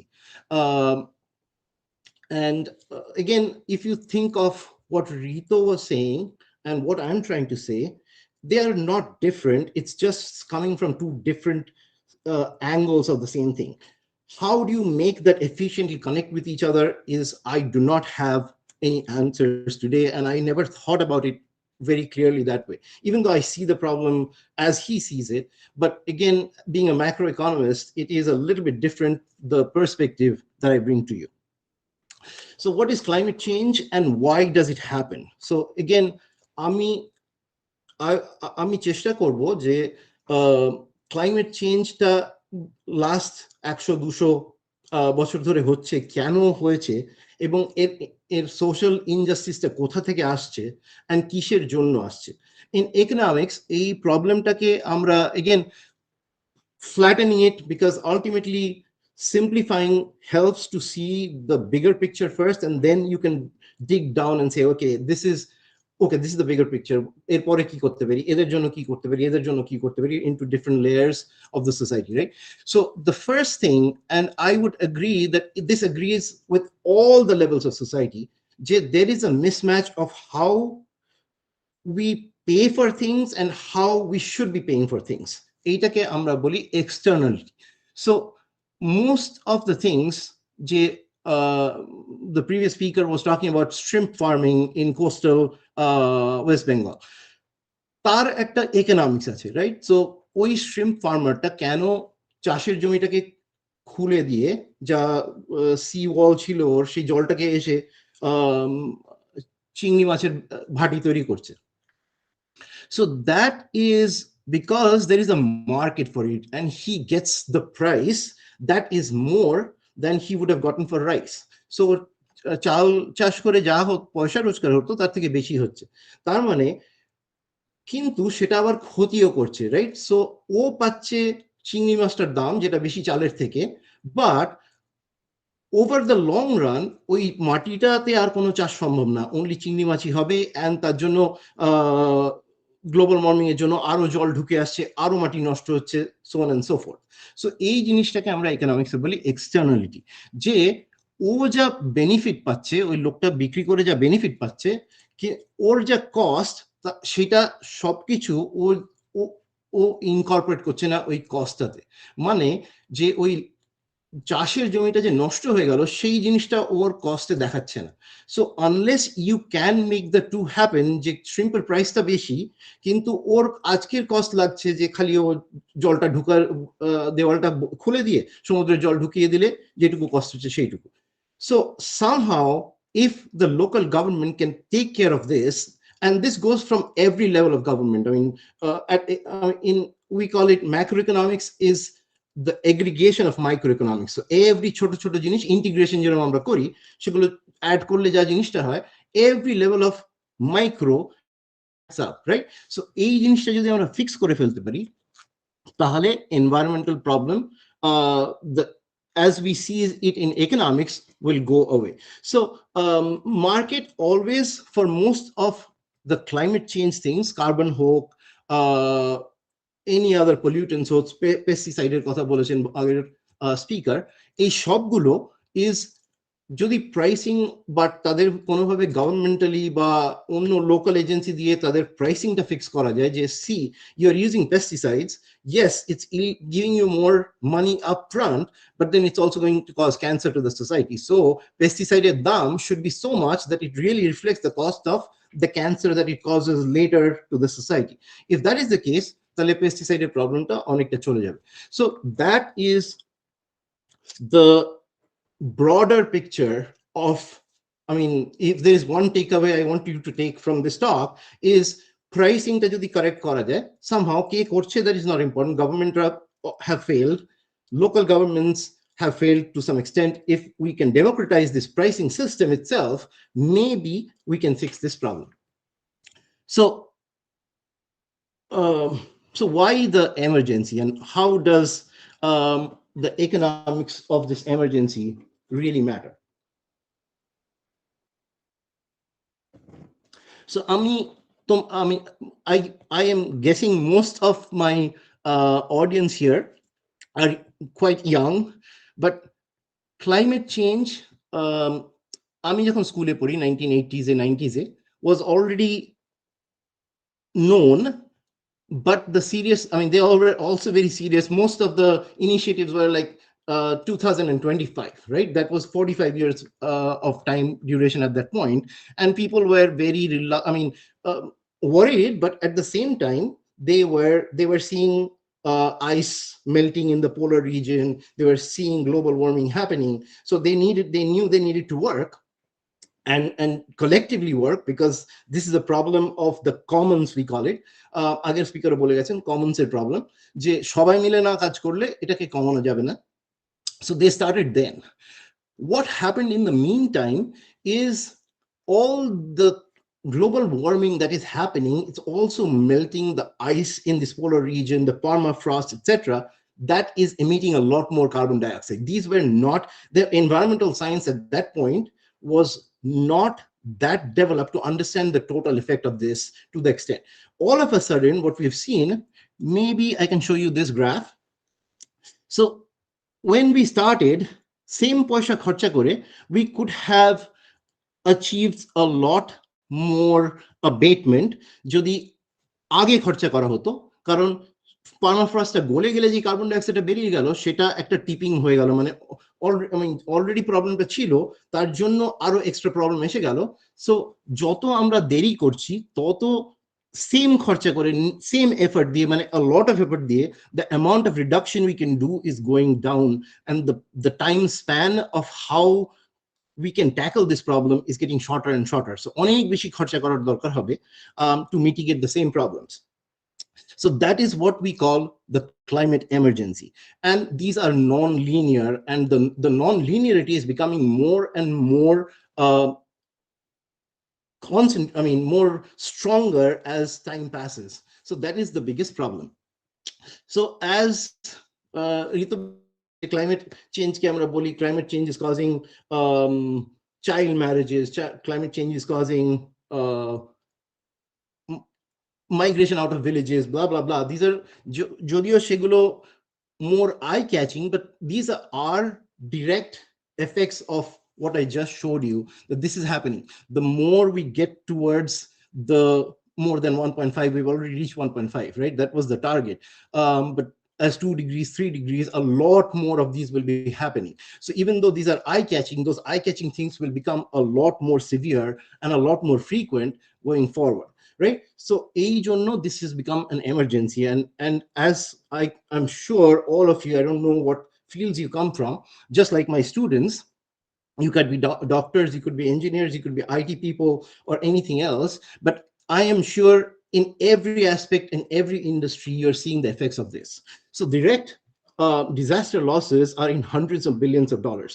So the next question that I'm going to answer is maybe a little bit the social cost of, আমি একটু এগিয়ে গিয়ে কথাটা বলছি, যে কারা carbon release করে বেশি, and why the social justice part of it. It's for the last 100, 200 years, the developed countries have developed themselves so much due to colonialism, due to other technological advances they've been able to achieve, that they have been the creator of 95% of the total carbon in the atmosphere today, right? So who should be paying for this? The effects that we are seeing, Indian, in West Bengal and Sundarban, somebody is facing disaster because of this, but then the cause came from Europe or America, right, over the last 100 years. So that's the social cost that we talk about. So that was understood, and I'll come to the geopolitics of this. Trump এসে গেছে এখন অনেক সবকিছু থেকে, there was this question. It is not changing everything, because ultimately what needs to be done is at the micro level, and those things Trump cannot change immediately. But sub countries who are developed, who are the actual cause of this effect, they said, okay, we'll do some mitigations, right? And they agreed to some $100 billion per year that has never been reached. 2022 was the first time they reached it, and then it's becoming even harder because US says, I won't pay anymore.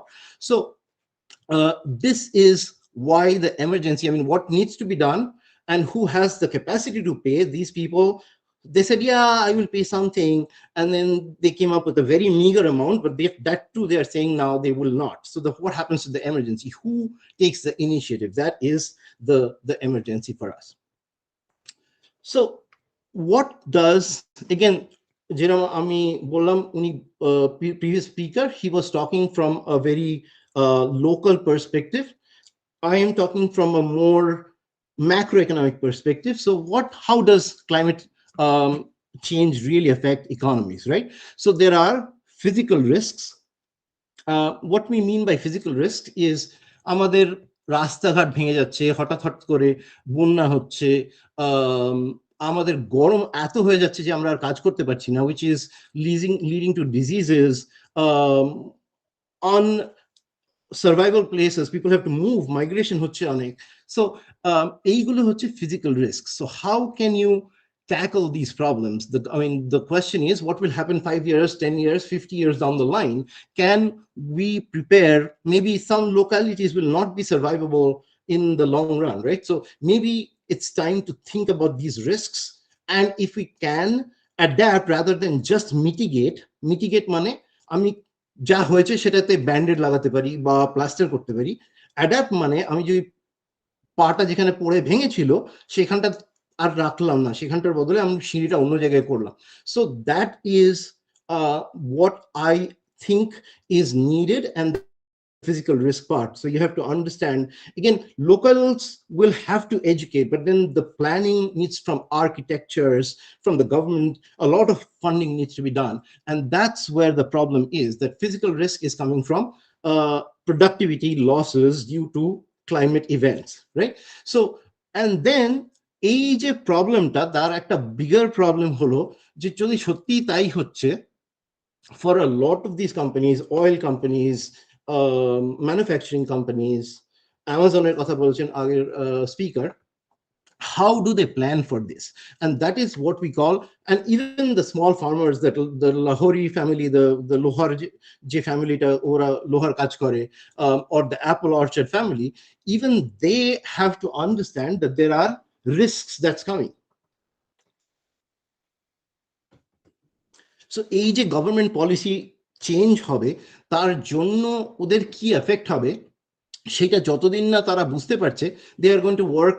Again, first point আমি বলেছিলাম যে unless you can, ওর যে প্রবলেমটা create হচ্ছে সেটা ঠিক করে যদি প্রাইস না করা যায়, তাহলে প্রবলেমটার প্রাইসটা ভুল আছে, বেশি পেস্টিসাইড ইউজ হয়ে যাচ্ছে। তো বাট পেস্টিসাইডের প্রাইসটা যে কি হতে হবে সেটা এখন অবধি ভালো করে আমরা, there is not enough education, not enough understanding in the local level at least, or even at the governmental level, যে এই রিস্ক গুলো এই কোম্পানিগুলো will understand. So they will be overcharging us for the same things, because they don't know. So they are, again, the cost of addressing these problems are a lot higher because there are transitional risks. There are tech disruptions, market reputation change হচ্ছে। আমরা social মিডিয়াতে অনেক সময় অনেক কিছু দেখতে পাচ্ছি যে এই খাবারটা খাওয়ার জন্য এই কোম্পানি চকলেট বিক্রি করে ধরুন বা কফি বিক্রি করে, বাট এটার জন্য ক্যান্সার হচ্ছে। 10 বছর পরে হঠাৎ তার সেই কোম্পানির Gates sued for billions and trillions of dollars, right? So এইগুলো transitional risks. The companies who could make the changes, they are actually hedging against all the future possibilities of what can happen. So those cost a lot of money. ওই ভদ্রলোক বলছিলেন যে একটা $400 per hour একটা আমি যদি কনসালটেন্টকে আনি, so আমার মোর cost is going towards the consultant rather than the mitigation, right? So that's, but why is that happening? Because there is transitional risks involved, and the consultant probably knows a little bit better that what you can do, how you can hedge the total problems. And there again, that's the disconnect. If the government and at the local, national, global levels, they say, well, these things need to be done, then these companies would become a lot more sure what to do, and that will reduce their costs, and they will have more costs to provide for things that needs to be done in the climate arena. So in all of this, what is happening is there is lower productivity happening because of climate change, because of hedging. All of these are causing the total, we call it American ভাষায় বলে the total pie, right? একটা cake যত বড় হবে তত বেশি তো থাকবে লোকেদের দেওয়ার জন্য, বাট এইসব জিনিসগুলো যদি কেকটাকে ছোট করে দিচ্ছে, তাহলে we also have less to pay for the things that needs to be done. So again, what it's calling for is a more sure-footed, emergent, very fast action, more important than action, a plan of action that people need to stick to, all global, local, national levels need to stick to, so that everybody can be brought on board from a macroeconomics perspective. So আমি again, this applies to Kolkata as well. So কিভাবে local industries are affected? So manufacturing, for example, এখানে manufacturing মানে আমাদের অনেক কার parts, প্যানাসোনিকের parts, অনেক automobile industry আছে যাদের ম্যানেজাররা আমার কাছে কাজ করে, Coca Cola etcetera. So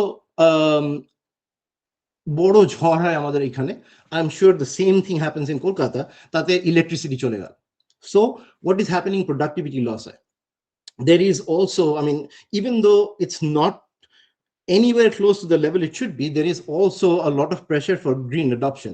Even enough হচ্ছে না, কিন্তু তাও হচ্ছে, তাই এর মধ্যে করাপশন ঢুকে যাচ্ছে, পয়সা দিতে হয় একে ওকে, হ্যাঁ, এইসবের জন্য productivity gets lost. Input price আজ আছে কাল নেই, কোভিড হয়ে গেল, তাহলে আমাদের পুরো প্রোডাকশন বন্ধ 3 মাসের জন্য, huge loss for the entire supply chain. So these are the kind of things that climate change can create, right? Even short little volatility or long bigger global things can be both be affecting. Some will affect it in a big way, some will affect it in a smaller way. So manufacturing gets affected, which is a big part for India and Kolkata, for example. Food and agriculture.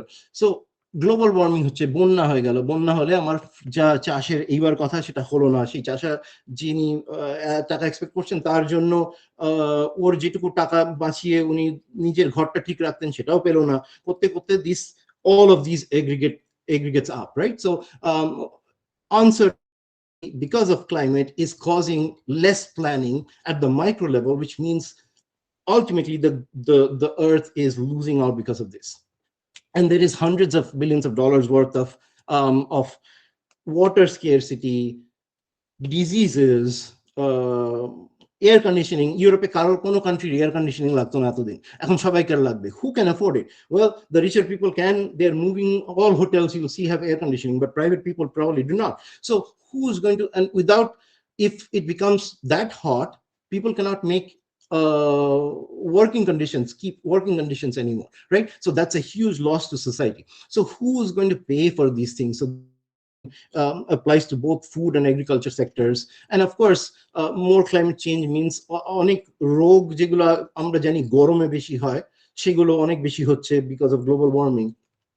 So এইসবগুলোর burden by, I mean, it'll be trillions of, I mean, good portion of the world GDP will have to be going towards health related problems that is going to be caused by climate disasters. So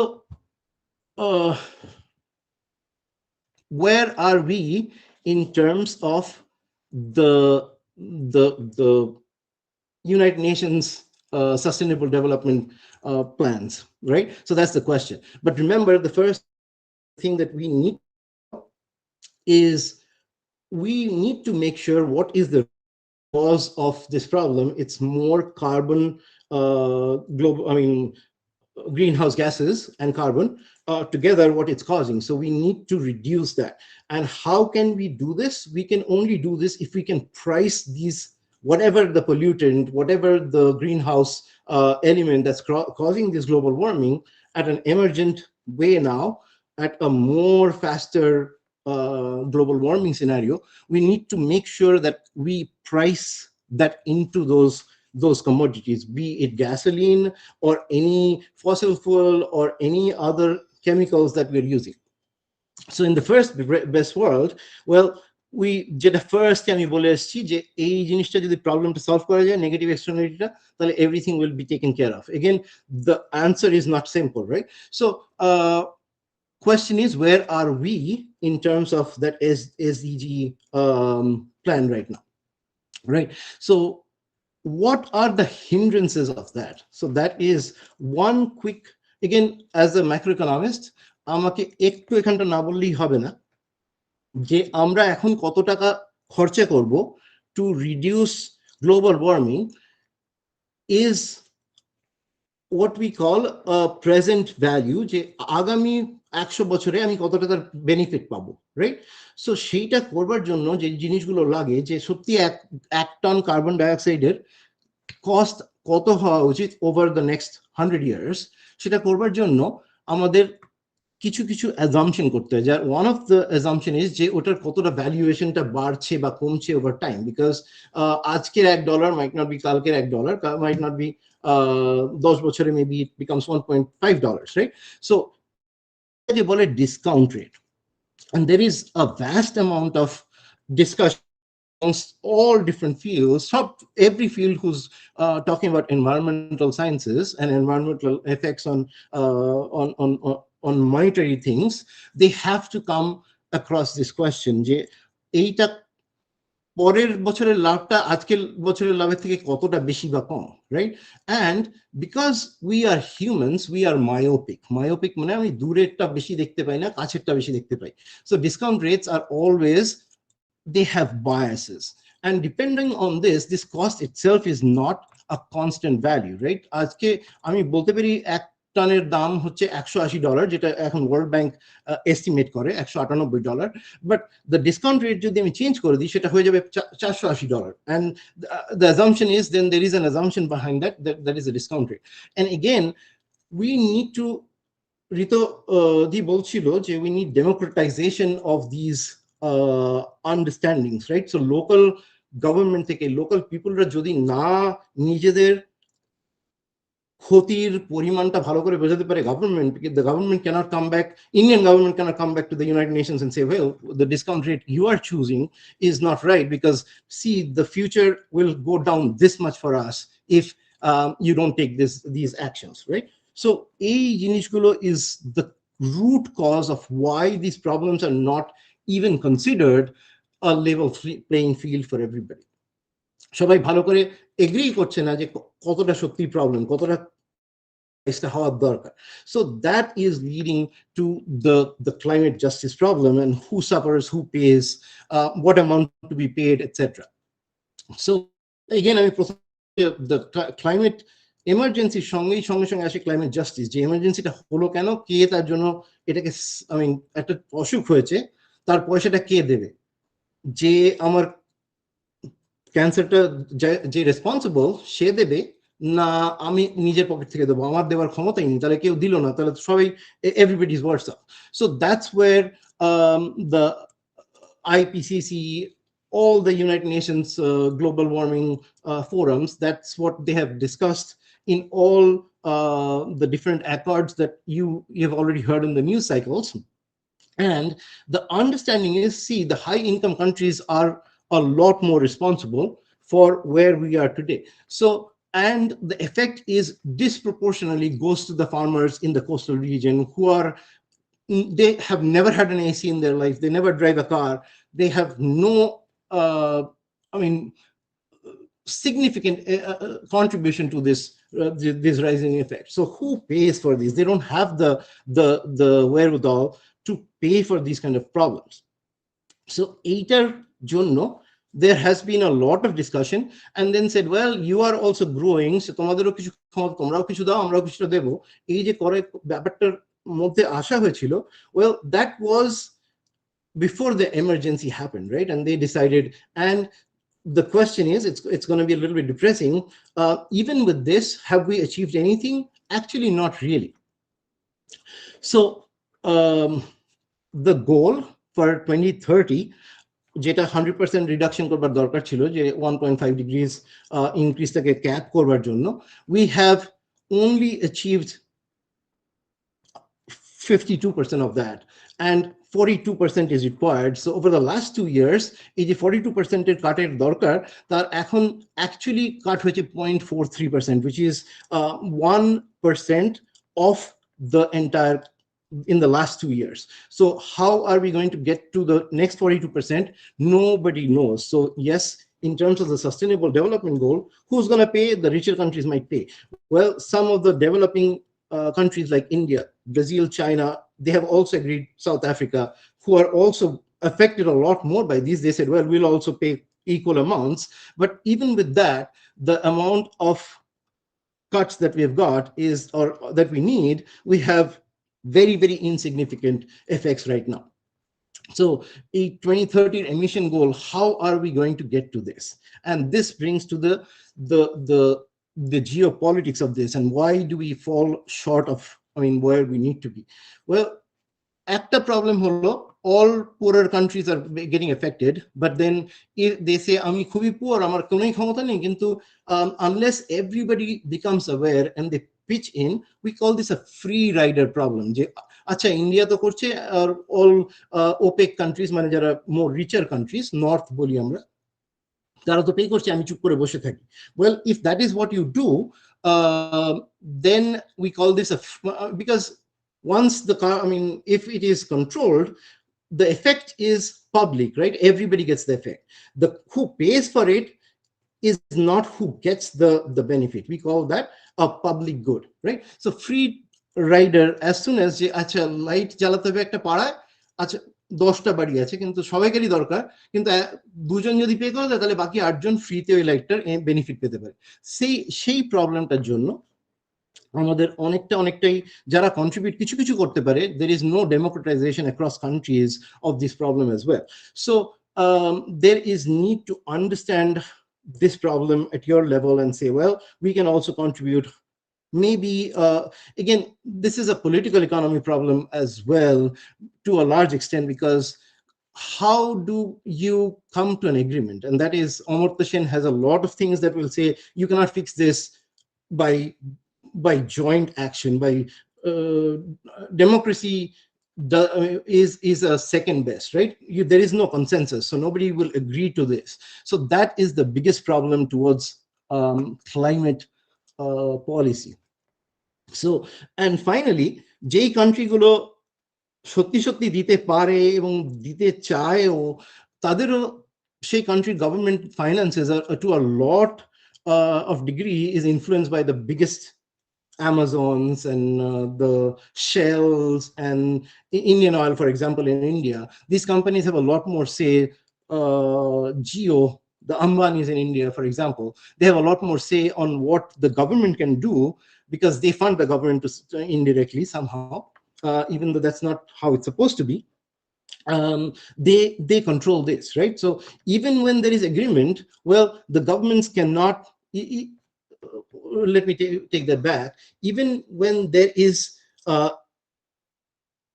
I mean, they agreed that this needs to be done, but then their funding is ultimately controlled by the lobbyists, right? So lobby in America, lobby is a big thing. So the big donators to the public, and these are publicly announced how much they donate, they affect the government, they affect which parties actually win the elections, right? So that is in turn affecting, even if there is agreement on what needs to be done. And then I already told you the costs are are very near term. আজকে pay করতে হবে ওয়ার্ল্ডটার জন্য, effect আসবে 100 বছর ধরে। So again, the visibility of why this is needed, it doesn't really, because we are myopic, it doesn't really translate that easily. So এই সবগুলো বলে in our language, in game theoretically, যে যাই করা হচ্ছে সেগুলো cannot, যদি সত্যি সত্যি লোকেরা করবারও চেষ্টা করে, with their own discussion, this cannot be, I mean, the best options cannot be achieved, because all these things will take it out of where we need to be, will reduce those initiatives, etc. So of course, in all of this, what I've said so far, we have not talked about anything that's the global politics is seeing today, right? So we, assuming everybody was friendly, সবাই আমরা বসে, all countries were in the room and we agreed to all these things, that would have been a case. And this is the only problem. But we have wars going on, we have politics going on, we have going all different things. There is China, there is EU, there is US, Trump এসে গেছে, they all want to fight and become more important in the world.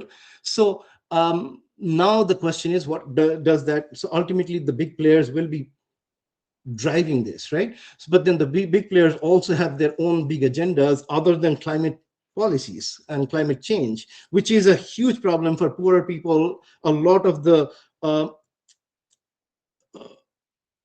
the affected people, unjustly affected people in the world, the poorest of the poorest countries.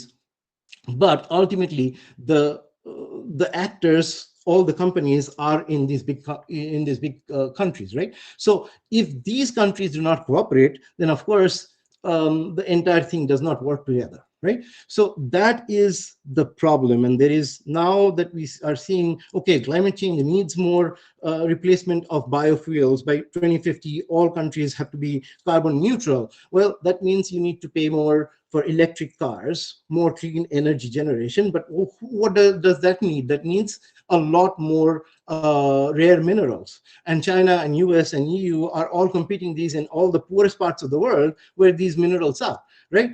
US বলছে আমার এখন Greenland দরকার, right? And what happens when they start mining in Greenland?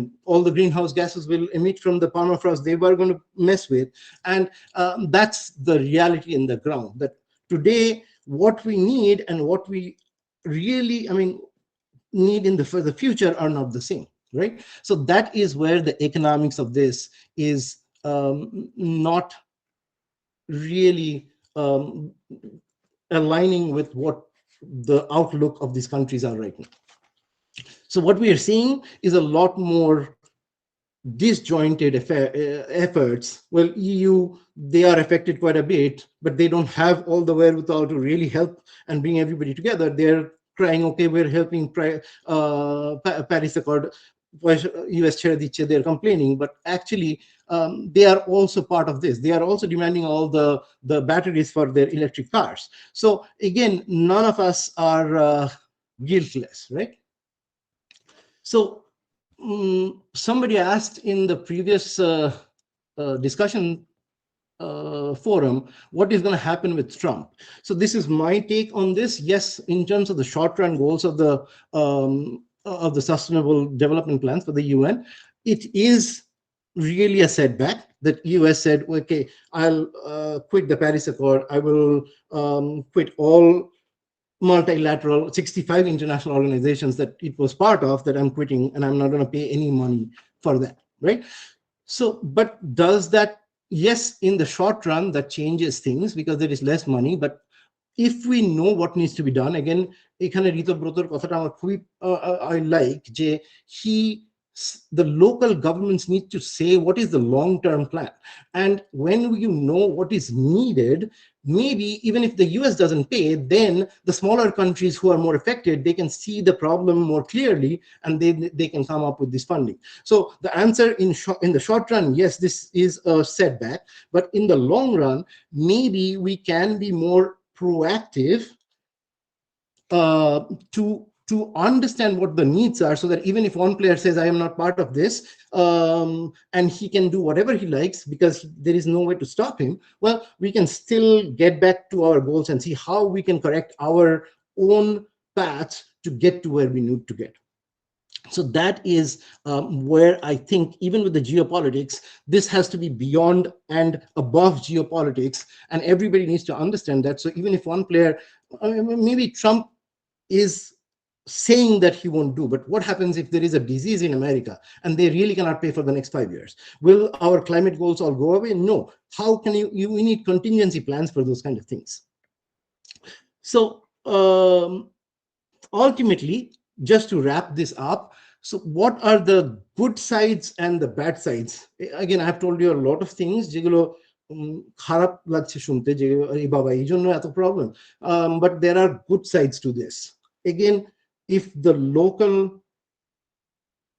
organizations are more clear on what needs to be done, then the governments and both local governments, municipal governments, state governments, national governments, and then ultimately the global forums, they can actually say, okay, these things need to be done. These are the most important things that need to be done. And like বলছিল একটা hammer শুধু আছে, আজকে হয়তো hammer আছে, but if we know what needs to be done, there might be other tools. No, I mean, we started with a hammer, but we still have the international, we have satellites now. So we can probably develop new technology that can take these things. So we have to somehow say, make the risks and the costs better known. So information part, what the World Bank and the United Nations can do, even without the US, it can still go out and collect data and say, so this is really what is happening. And if that happens, then this risk side of the new development that is required is actually go down. Companies will see the benefits, and they can create more, okay, this is the risk. All the coastal area, এখন যেখানে shrimp বিক্রি করছে এখানে Walmart billions of dollars, সেই shrimp গুলো কিছুদিন পর আর থাকবে না, কারণ this will be all under water. What can we do now? Okay, if they know this problem, then they can also, if they can see how it affects them, maybe they can pitch up. So the work of the governments, I think, is to make this information more relatable and more, tell them where the money is, right? Well, I mean, ultimately, ওরা পয়সা ওর কিভাবে effect হবে, এত টাকাও দিলে ওইটা ও এত টাকা পরে গেইন করবে, এই জিনিসগুলো যদি ক্লিয়ার করে বলা যায়, তাহলে they will also pitch in. So what is the opportunity? Once you invest today, you reap the benefits for a long time, right? So there is more efficient ways of doing things. This will go on to reap benefits for the next 100 years. So again, if we can get together and make things more transparent through pricing systems. Again, I mean, as an economist, I still believe, even though Rito was very skeptic about flat actions, but I still believe pricing, either local or national, can still, to some extent, do what needs to be done. And if that's done, well, in the long run, there will be cost savings, there will be growth. All the disasters that's causing our growth to go down will be less, and then there will be more. Going from hammer and nails, we will have better technologies to deal with these kind of problems. All right. এইগুলো সব ঋতব্রত বলে দিয়েছে, fair transition, রিস্কিলিং, mobility, democratisation, এগুলো আমি আর repeat করছি না। But these are all part of the problem solving that we need. And this is where Rito was very, very clear and very, very detailed. All right. So key takeaways for me as a macroeconomist, pricing of different things are not right because we are myopic. We are not seeing the total effect of things. So pesticide price অনেক কম, তার effect একটা লোক কি যারা farmer একটা industry খালি পাচ্ছে, কিন্তু তার negative effect everybody's going to get from cancer or whatever else is happening for a long time, less productivity on the soil. So if we can correct that, some of the problems that, I mean, not just global warming, but a lot of other diseases, etc., can also be mitigated. Non-linear damages causes the emergency. Well, যখন 50 বছর আগে we started a lot more faster, a lot more rigorously, probably we would not be in this emergency today. So, but then that doesn't mean we cannot do anything anymore. The emergency is going to be becoming more and more severe as we go. So even though our time is short, well, you cannot say, well, what can we do anymore? You need to work faster. I have a little graph, but anyways, maybe I'm too over time already. In all of these, this is where Rita Broto was talking about the justice in all the problems. The people who cause the problems, Amazon, not like the forests in Brazil, but the Amazon, the company who's everywhere, they are creating money for themselves, but then they are buying lands which could have been, and they're creating a lot more greenhouse gases, right? So who is suffering? The local people, the local country is suffering. So this is, again, a lot of the policy বলেছে আমেরিকায় করতে পারবে না, এখন ইন্ডিয়ায় হচ্ছে। So how is that helping the world? It isn't. So you need to understand the justice part of it, that see, it doesn't matter where you create it, this is a global problem. So ultimately, this has to be somehow internalized by your pricing. The amount of money you're making, you cannot take away, because in the future, that's going to affect all the local people. So that is the justice part in terms of economics, of how the governments can actually we call rent seeking, remove the rent seeking and get tax so that they do not take all the rent away in their pockets. So geopolitical fragmentation, what we are seeing today, China একটা ওরা belt and road করছে, US is saying আমি এখন একাই boss, right? So এইগুলো is of course going to affect this in the short run, but I think we need to be above these local politics and still understand, make all governments understand that these are all going to happen to you. And that's where the multilateral World Bank, United Nations, এরা যারা এগুলো নিয়ে কাজ করছে, they have to educate the local people, not just the government people, but also the local people in the ground, just like you, like this seminar we are doing today. It needs to be more informed so that people understand these. So that is all from my side. Thank you so much, sir, for your enlightening lecture. It is really lucid. And there are a few questions in the chat box I'll take up. First question is coming from Ina. Why is a just transition economically important for workers and regions dependent on carbon intensive industries?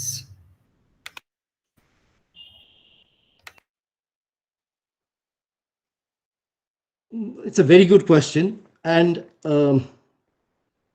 if you think about it, ultimately, what capitalism has done is what we have got, I mean, what has gotten us to where we are today, right? So we need just transitions in the, I mean, what we have seen is colonialism, where people made money from the natural resources of previous speaker Ritodi Chakraborty was talking about colonial forestations and deforestations, right? All of these are catered towards the richer countries making more money because they were the colonial bosses at that time. Once they have the money, they needed people to they had the capacity to get people, poorer people, to come and work for them. So there were migrations because of that. So ultimately money moves things.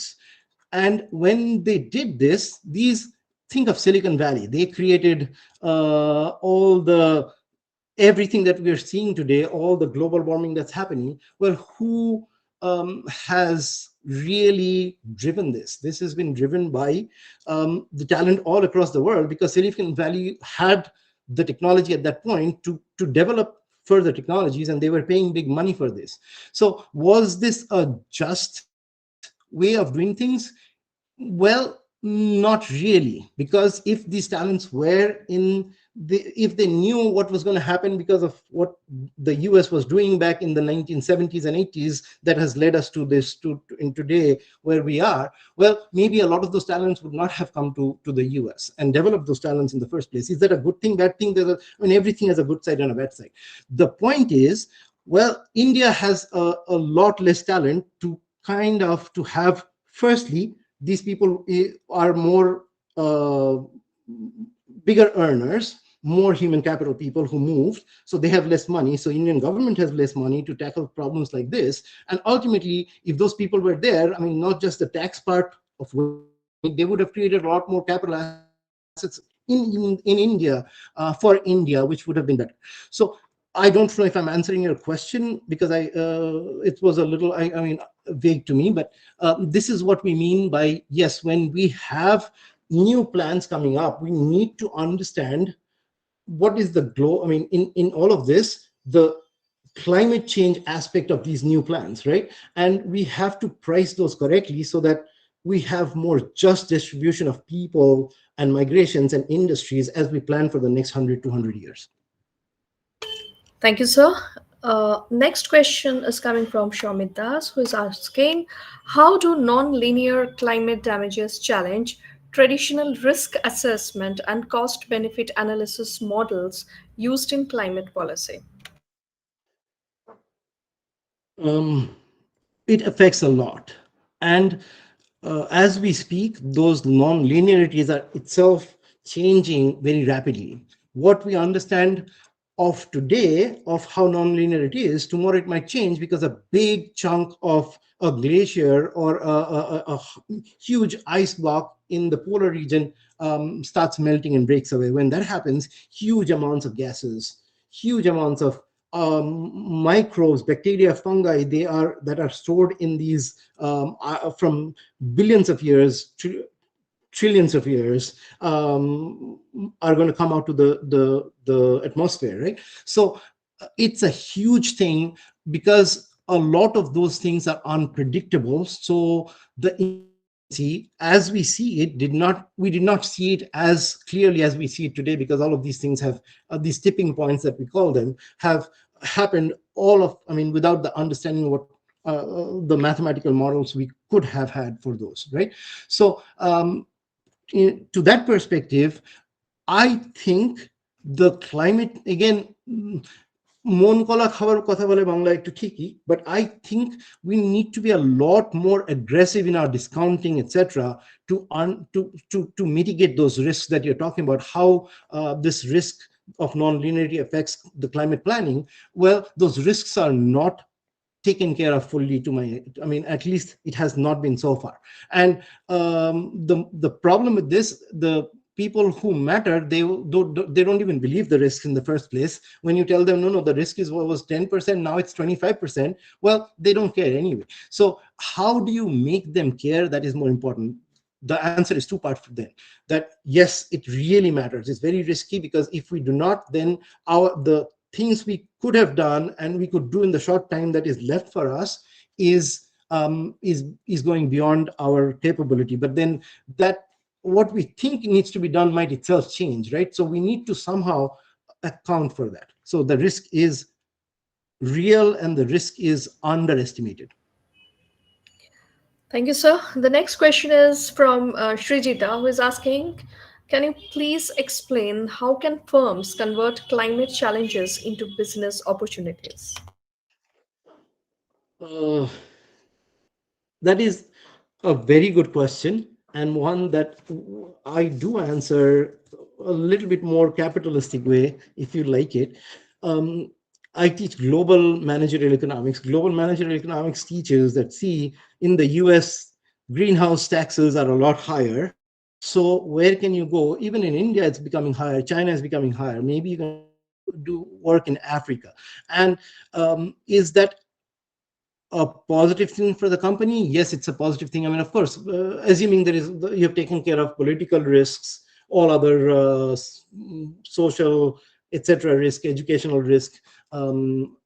If you do that, well, you can buy green points by being in Africa, right? Because you're shifting the total cost of climate change from here to a place where it's very low in the first place. Is that a good thing for the firm? Yes, in the short run. And that is what Rito was talking about. Is it an incentive? Yes, it's an incentive. Does it help the African people? No. Does it help the world? No. So now the question, that is the short run question for you, and the more capitalistic question for you. And that's what happened with Amazon, all the big companies that have diversified their supply chains to kind of whatever climate policy was there, which was very little to start off with. They have kind of manipulated that by moving around their supply chain around the globe. Well, but if there was somebody who could actually show that, see, no, this is not really, yes, in the short run, that's lowering your carbon cost. But if you really add up, in 50 years later, these costs, even in Africa, it will become so much more costly for you. So what you need to do is not build it in Africa, but reduce the amount of greenhouse you're losing. And if they can show that to them mathematically, well, we call them stock technologies that are available. Technology is there, but it's too expensive to use right now. These companies might actually want to make use of those technologies to reduce, even in the place, to create cleaner, more, maybe it's costlier upfront, but in the long run will also be profitable for them. So that's the incentive. I think I had a little point here that I missed. Yes. So the opportunity cost saving in the future, right? Rather than mitigating things right now or exploiting the carbon licenses by going to different countries, maybe you need to not allow that. There should be taxes for doing that as well, so that it's not a bandage you're putting, it's more like a surgery that you're doing. Okay, so our next question is, in today's fragmented global politics, can India really pursue climate justice and still stay strategically independent? Yes, absolutely. India is a big player because India has two things. One is it has the world's largest population now, right? That means even though the population might be less productive than the other parts of the world, but with numbers there is power, right? So Indian market is huge, maybe not as big as by per capita measures as Europe or Australia or America, but it still has significant economic power to sway countries like China, if not the US, right? So yes, it can, in this fragmented world, it can still make significant concessions for a more just distribution of climate problems going forward, not for just for itself, but if it puts its weight on smaller countries like Maldives, for example, right, is one of the most threatened countries in the world. Maldives, then Mauritius, these are totally coastal, and then in the next 50 years they'll most of their irrigable land will disappear. So but can India help? Yes, if India puts its foot down and says, well, we are similar, because we have, not the whole of India has the problem, but we have similar problems in our coastal areas, then we can definitely push corporations, ultimately capitalists rule the world, to cough up more money to take care of these local problems more and more than if it doesn't. So the answer is yes. In the short run, Trump might say things, impose tariffs, whatever, but in the long run, India does have enough economic and political power to at least nudge things towards more just and equitable environmental mitigation problems. Yeah. So the next question is, in what ways could a climate adaptation project like building seawalls or transitioning to green energy actually make life harder for marginalized communities if equity isn't considered? That's a very, very political economy question, and this is not easy. It's a public economics problem that's we have known for 200 years. Let's say that when there is something that is developing, be it a road, be it an airport, that is for the future, will bring growth and improves. There might be different parameters, right? Here we are talking about climate sustainability, climate facing climate disasters, etc. uh, there will be short run costs. When we build a road, it's the land has to be taken from whoever owns that land. When it's a wall, well, it is going to go through something which will, some resources will not get to the immediate person who is affected by that wall. Is it the what was the last part of the question? So Last part of the question, actually, I would read out the full question once again. In what yes, way please. Yes. could a climate adaptation project like building seawalls or Yeah. transitioning to green energy actually make Mhm. life harder for marginalized communities if equity isn't considered? Oh, absolutely. Sorry, I actually missed the last part. So think of, seawall was the first thing and that's what I was taking. But if you think about green energy, what is green energy, and what it requires is huge amount of funding, right? Who can afford these? In the US, all agriculture today, I don't know if you've seen it, maybe you've seen it in some movies, but most of the local farmers are gone. These are bought by huge corporations who are doing a lot towards climate sustainability. They're building greenhouses, etc., etc. But what is that driven by? It's driven by capitalism. They want to make profits for the future. They want to make food sustainability, food sources, resources, less affected by the environment going forward because of whatever is happening to the climate change. But who is offering? Who? I mean, this is the equitability or the equitable distribution of who gets the money. Maybe they're buying the land at in a very small price, and they're thinking of the next 200 years, that see, all if I have all the land in the US, Western California, I can grow so much oranges or whatever they're doing, right? So who are the losers? The local farmers are losers. Who are gaining? Well, maybe the company absolutely is gaining, but maybe the climate in the world is also gaining to some extent, because if the government can force them to be more sustainable, more environmental friendly, less carbon creating, well, that will be good. But then who is losing out? The farmer who just sold his land for a very little money, because he's not going to get any benefit for that for the next 200 years. He's not going to get the benefit of that in the global emissions that might be reduced. And I'm saying reduce, it might actually go up too, right? So either way, if the local person doesn't understand this, then it becomes a problem, right?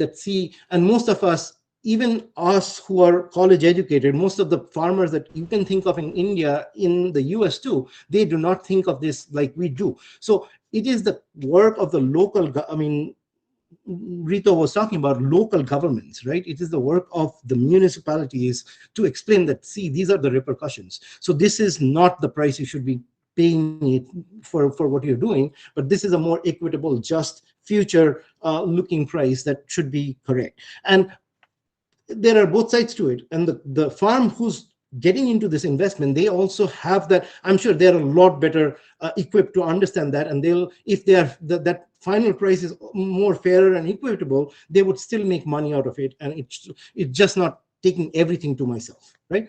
And that is the way it can be done. So even though Rito said government has no role, but at least local governments, less corrupt governments, can make these changes more just, equitable, as well as sustainable. Thank you so much, sir. One last question. How can a company turn climate risk management into competitive advantage in a global market? It's a kind of similar to what we said. Well, what are the benefits? So I mean, when you have climate risks, and that's what I was talking about in my previous example as well, that there is a lot of risk of global warming, water shortages. So what these companies, I mean, again, these are backstop technologies that can be used. They're making huge farmlands in air conditioned places, which are climate controlled and things like that. Well, will we have enough food for ourselves in the next 50, I mean, after 100 years, if there is the global climate increase of more than 3 degrees that we are at now? We cannot even believe that can happen. Well, maybe these technologies are not profitable right now, but maybe 50 years down the line, it can become profitable if push comes to shove, right? If the really bad things starts happening. So companies can see these risks, and they can, and again, the problem of these is these are very, very, I mean, the cost is right now, the benefits are very, very long run. So the government this is where the government, the big government, the national governments, can help them to, okay, I'll pay you now, but then your loans can now be, instead of being like we do for our house mortgages and housing loans, that you have to start paying today, but maybe you can pay very little now, but as your profitability goes up, you pay for it. So the government also takes some of the risk. So, and I think we are already seeing this in the more developed countries to some extent. Europe is a lot better, I mean, in doing these kind of new financial, I mean, a lot of climate change that we did not talk about here, because you said economics, a lot of the finance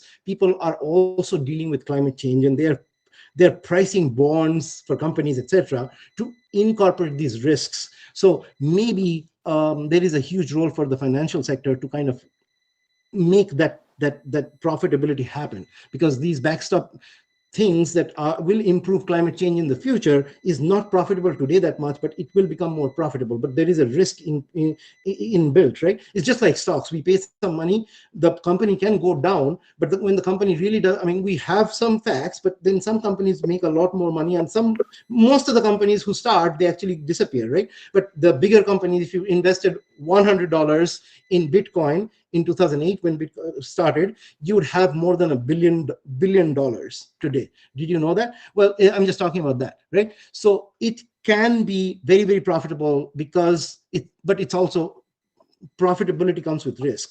But then the question is, who takes the risk? And that's where the government or the financial sectors can come in, the big banks. Thank you so much, sir. Mm-hmm. I really see the success of this webinar. Really, climate crisis is multidisciplinary. I Oh, I it really is. see through this Absolutely. one. Yeah. Yes. Thank you so much, sir. Thank you so much for joining us. You're welcome. Yes. Yeah. Now I would request Dr. Sharanya Chakraborty to take over and introduce our next speaker, Ankita Mitro. She's already with us.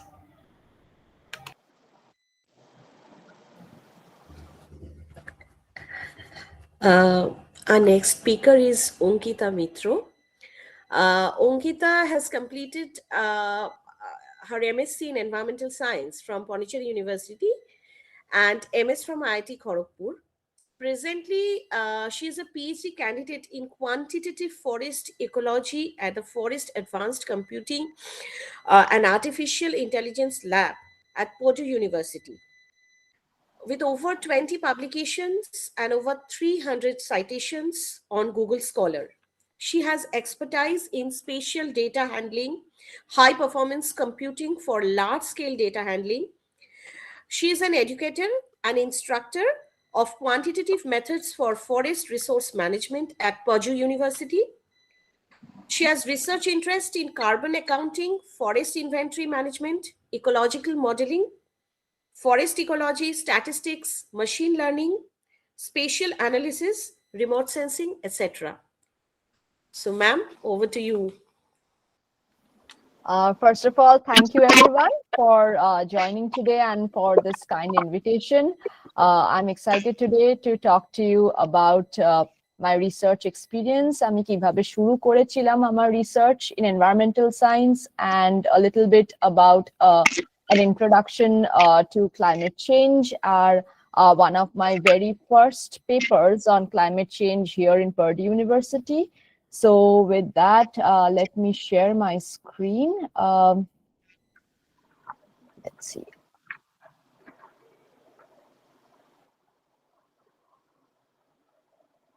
Okay.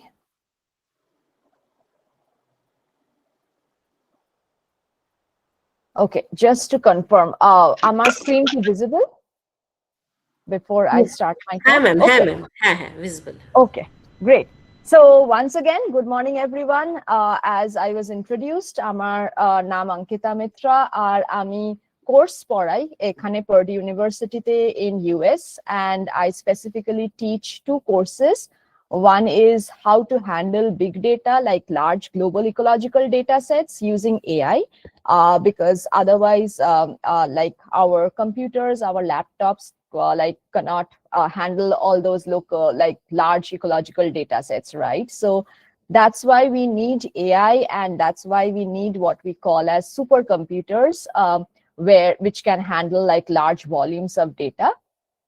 And the other course which I teach here as a lead instructor is how can we apply forest resource management to decision making. For example, as my previous speakers have explained in their speech, sometimes it's hard to convince the local level farmers and community to let them, like to teach them basically like how the forests can be beneficial to their community. For example, আমি যখন সুন্দরবনে first আমার research experience start করেছিলাম to in the mangrove forests.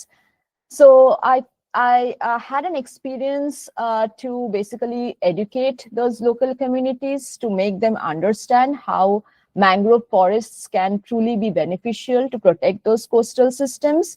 But I realized that besides education, it is also very important to make them understand how those communities can benefit. Like those local farmers, those communities will always want to understand তারা কি করে benefit হচ্ছে, not just from the research perspective, but তারা at a local scale কি করে benefit হবে in terms of economic, maybe mangrove পুতলে তাদের অনেক চাকরি বাড়বে, in terms of the economic scale তাদের community save হবে, তাদের livelihood save হবে. So all these different terms.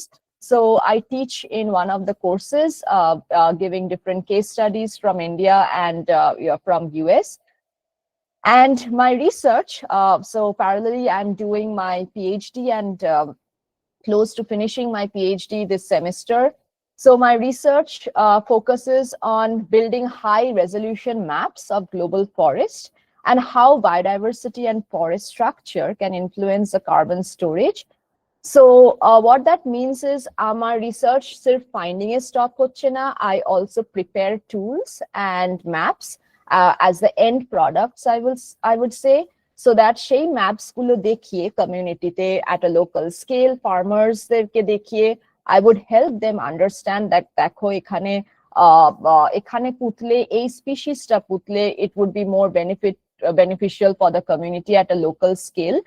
Because what those local communities would understand is not our research finding. Those big talks, they would not understand. What they would understand is just visualizing those maps and basically explaining them in simple terms, like how those communities will be benefited. So today I would like to take you on a journey that links three different worlds. One is climate change, forestry, and the last but not least is artificial intelligence. So prothome lagbe shunte that these are different separate conversations. For example, climate change is defining the environmental crisis of our time, and the others, which is the forests, is a kind of natural solution. And AI is a technological tool which I'm sure everyone is now familiar with, the ChatGPT. এখানে যারা আছে, I think many of you have used ChatGPT for different assignments already in your college. But anyways, AI is not just ChatGPT. AI is more than GPT and other technologies which we can utilize in a good way as well, and at a much global scale. But when we put all of these different frames together, the climate change, forest, and AI, we get a very powerful story.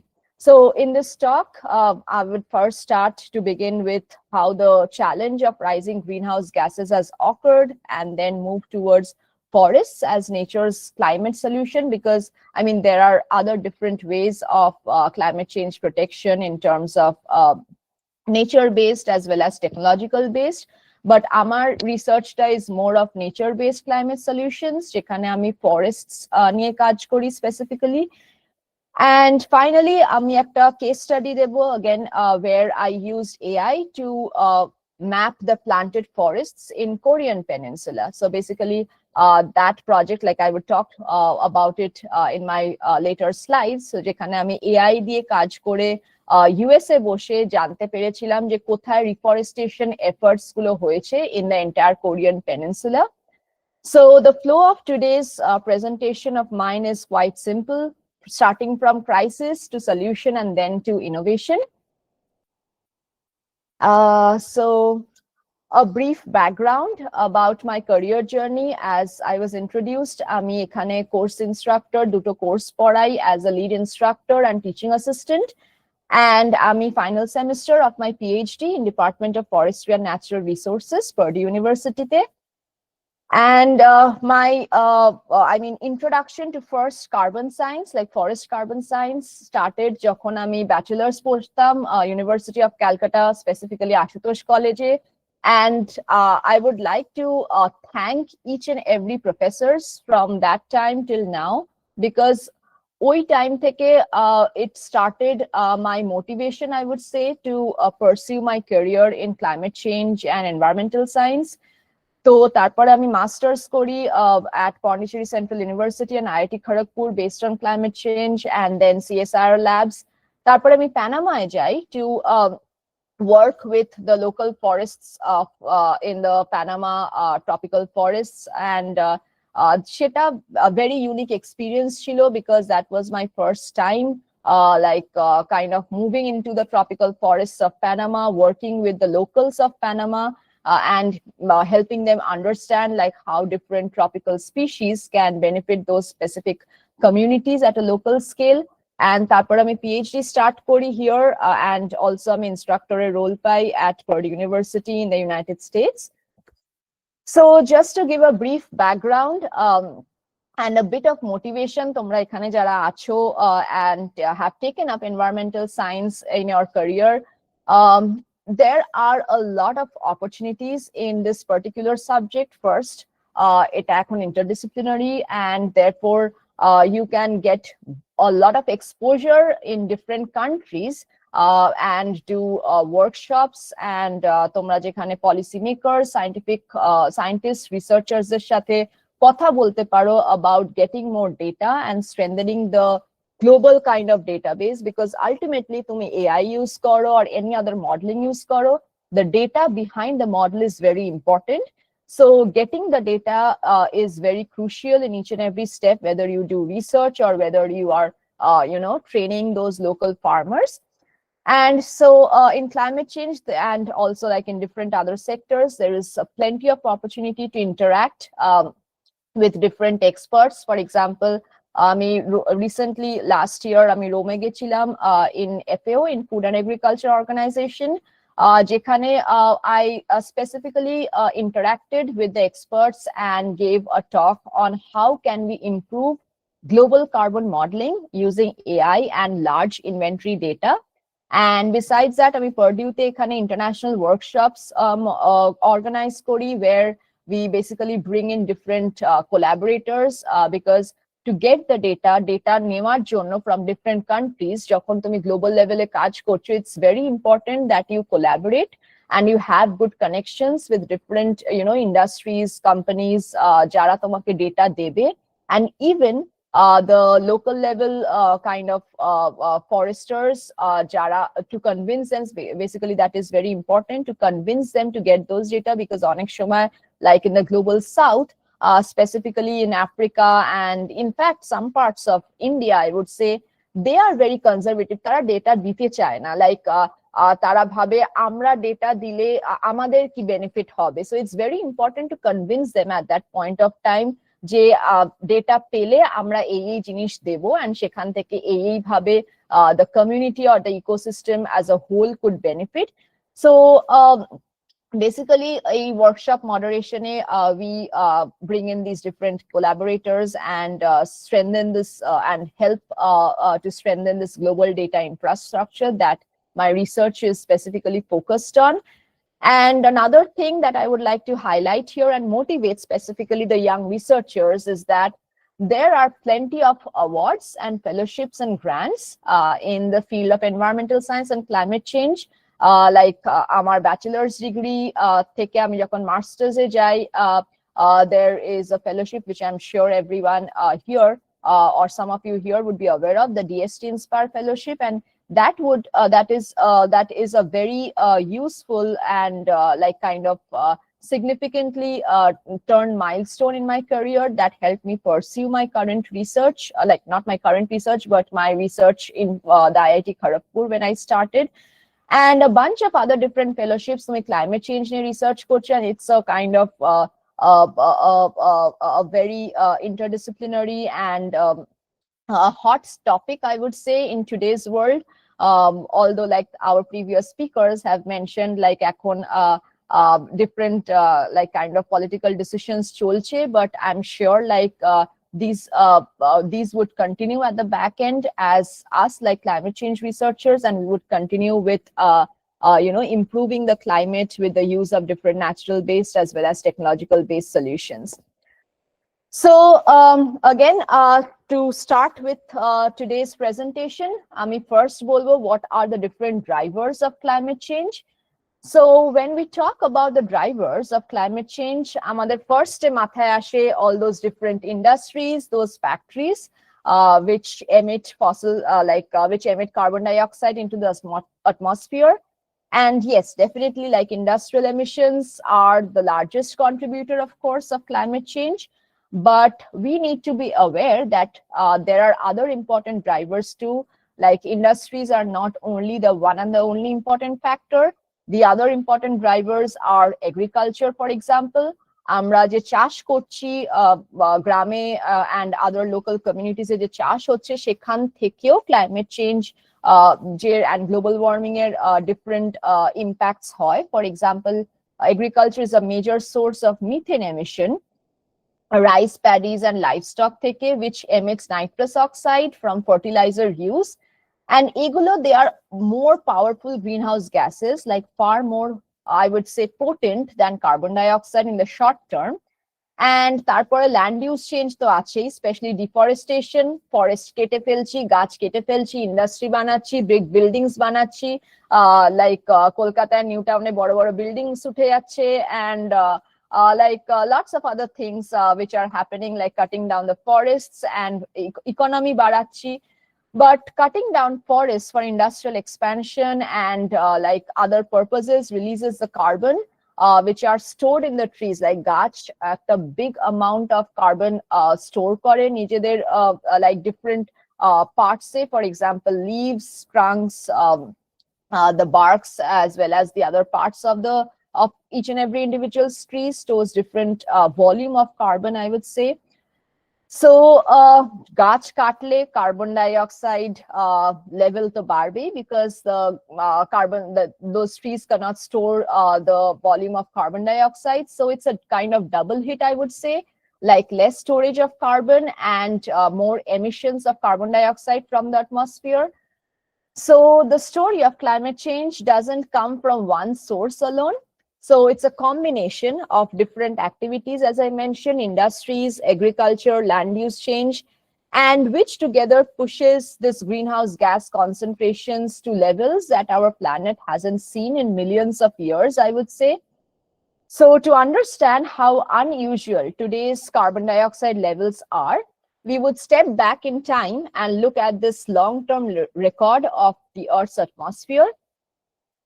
For example, আমরা যদি climate change কে just summarize করি to a single data set, it would be the carbon dioxide record, which we tell the killing curve that was measured in Mauna Loa 1958. And what that curve basically shows is a steady, relentless rise of atmospheric carbon dioxide. And climate change is major driver, and the central driver is carbon dioxide, and the data behind it makes the story very clear. So on the right, if you see this Antarctic ice core data, which is covering like the last 400,000 years, the red line here is the carbon dioxide line, and the blue line, basically the temperature line. So if you look very closely, you would find like it is very similar like the planet's heartbeat. করে বেড়েই চলেছে. So between about 180 ppm, like ice age যখন ছিল, and like 300 ppm warmer periods, and now it has like crossed like I would say 420 ppm, which is higher than anything like our planet has experienced in human history. And this matters because 450 ppm is like the tipping point. As our previous speakers have also mentioned, there is always a tipping point after which the ecosystem will kind of collapse, and there are different impacts of climate change, which we have already, I mean, sure have started experiencing and at different levels. So beyond this tipping point, we risk much more dangerous changes, and to avoid crossing that line, we need to cut global emission by about half 2050 মধ্যে, and eventually bring them down close to 5 gigatons a year. And this is just an illustration যে কিভাবে like ice age থেকে এখনো অবধি, like this is just a graph till 2010, but এটা like projecting forward like to 2026 now, graph কিভাবে বেড়েই চলেছে the carbon dioxide concentration কিভাবে বেড়েই চলেছে, and it's like a kind of dramatic graph curve in like the past few years. So carbon dioxide, I would say, just number now. It's just not a number in the graph. It's reshaping the earth we are living on. And there are different impacts of climate change and the rising carbon dioxide. Say, for example, ice, থেকে oceans to ecosystems. We see the fingerprints of rising carbon dioxide almost everywhere. So if we look at the north, like the northern parts of the world, satellite বলে দেয় যে Greenland's ice sheets are bleeding away like tons of ice every year, pouring fresh water to the sea, যেটা ultimately sea level rise অনেক রকমের ক্ষতি করছে. Like if we look to the oceans on the right, we will see like satellite data confirm sea levels are rising, and the pace has doubled in just like the last few decades, I would say. And then down below is the forests, যেগুলো আগে dependable carbon sink ছিল, absorb of carbon dioxide to the atmosphere, in other words carbon sink যাকে বলে. They are now under stress. Why? Because a different global warming and climate change effect থেকে they are under stress from other impacts like drought. কোনো জায়গায় heat বেড়ে যাচ্ছে, fire বেড়ে যাচ্ছে, drought বেড়ে যাচ্ছে, insects and pesticide risk বেড়ে যাচ্ছে. So now forests in many parts of the world have also become dangerously like carbon sources. তারা carbon ছাড়তে থাকছে. So which is another like kind of potential impact of climate change. And the last graph যেটা এখানে দেখা যাচ্ছে, it illustrates the life under oceans. Like global warming, climate change থেকে the warming oceans have triggered mass bleaching effects, wiping about like around 14%, I would say, according to literature. I don't, please do not quote me with the numbers, but it's almost like 14% of global coral cover in last few decades. এখন আন্দামানে গেলে like it's not as beautiful as it was before, like decades back, right? Like corals have been bleached away, like those beautiful colors of corals, the sea life, the world below the sea, like organisms below the sea are being like facing extreme kind of exposure to climate change impacts, and they are like kind of getting wiped away from the oceans. So these are not distant warnings, but they are real measurable changes happening now. And the fingerprints of rising carbon dioxide has basically etched into every corner of our planet. So if carbon dioxide is a driver and এগুলো হচ্ছে impact of carbon dioxide, the next question becomes what solutions, আমরা কি solutions নিতে পারি to adapt or mitigate at scale. So again, I would say like there are different kinds of solutions for climate change mitigation adaptation strategies, technological based as well as nature based solutions. And আমার research, আমার কাজ throughout my career have always been focused to enhance the nature-based solution to climate, and particularly with relevance to forestry and for like trees. So to begin, if we just আমরা যদি এই ফটোটাকে দেখি, we will see that forests, they are not just a bunch of trees like sitting there. They do a bit of everything. তারা food দেয় on some people's tables. অনেক community, অনেক local community farmers, they like their income is basically like kind of based or dependent on forestry, right? So they basically, those trees help the others make a living, and also they provide like clean air by storing the carbon, basically carbon sequestration.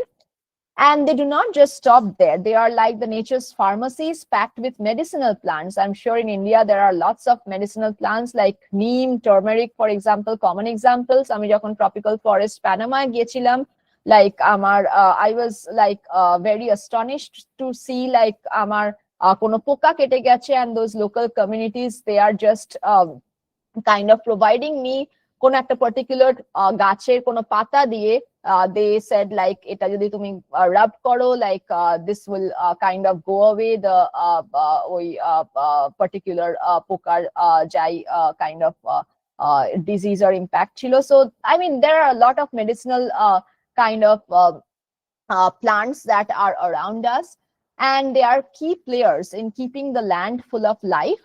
Different biodiversity sustain kore forests, and so we have to make sure that we have to protect the forests in the long run.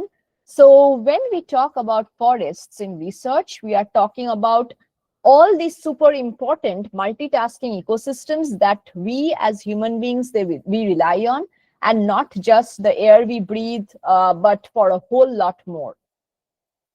So in short, forests are like nature's defense system. As I mentioned, তারা just অবজেক্টের মতন দাঁড়িয়ে নেই আমাদের চারিপাশে, they work for us. So let me give you one striking example here, the mangrove forests, the blue carbon reservoir.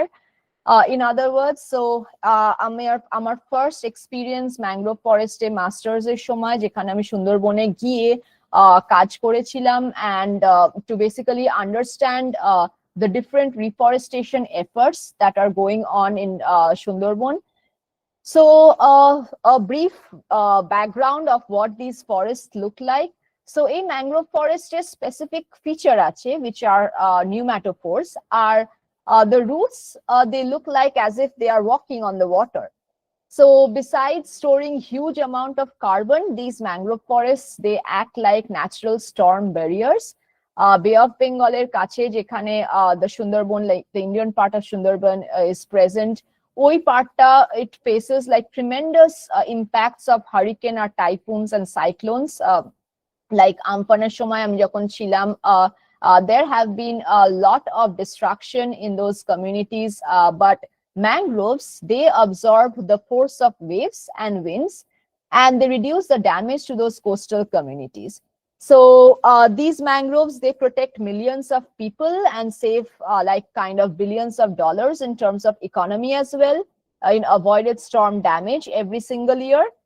So আমার কাজের সময় আমি দেখেছিলাম that how these mangrove forests can truly benefit those ecosystems, আর আমি different practical trainings and workshop করিয়েছিলাম ওখানে local communities দের নিয়ে, যে not every mangrove species, like or even like not any tree species can store equal volumes of carbon, or can store like equal carbon. For example, like mangrove এর মধ্যে different species আছে, but সব species যে same amount of carbon store করবে তা নয়.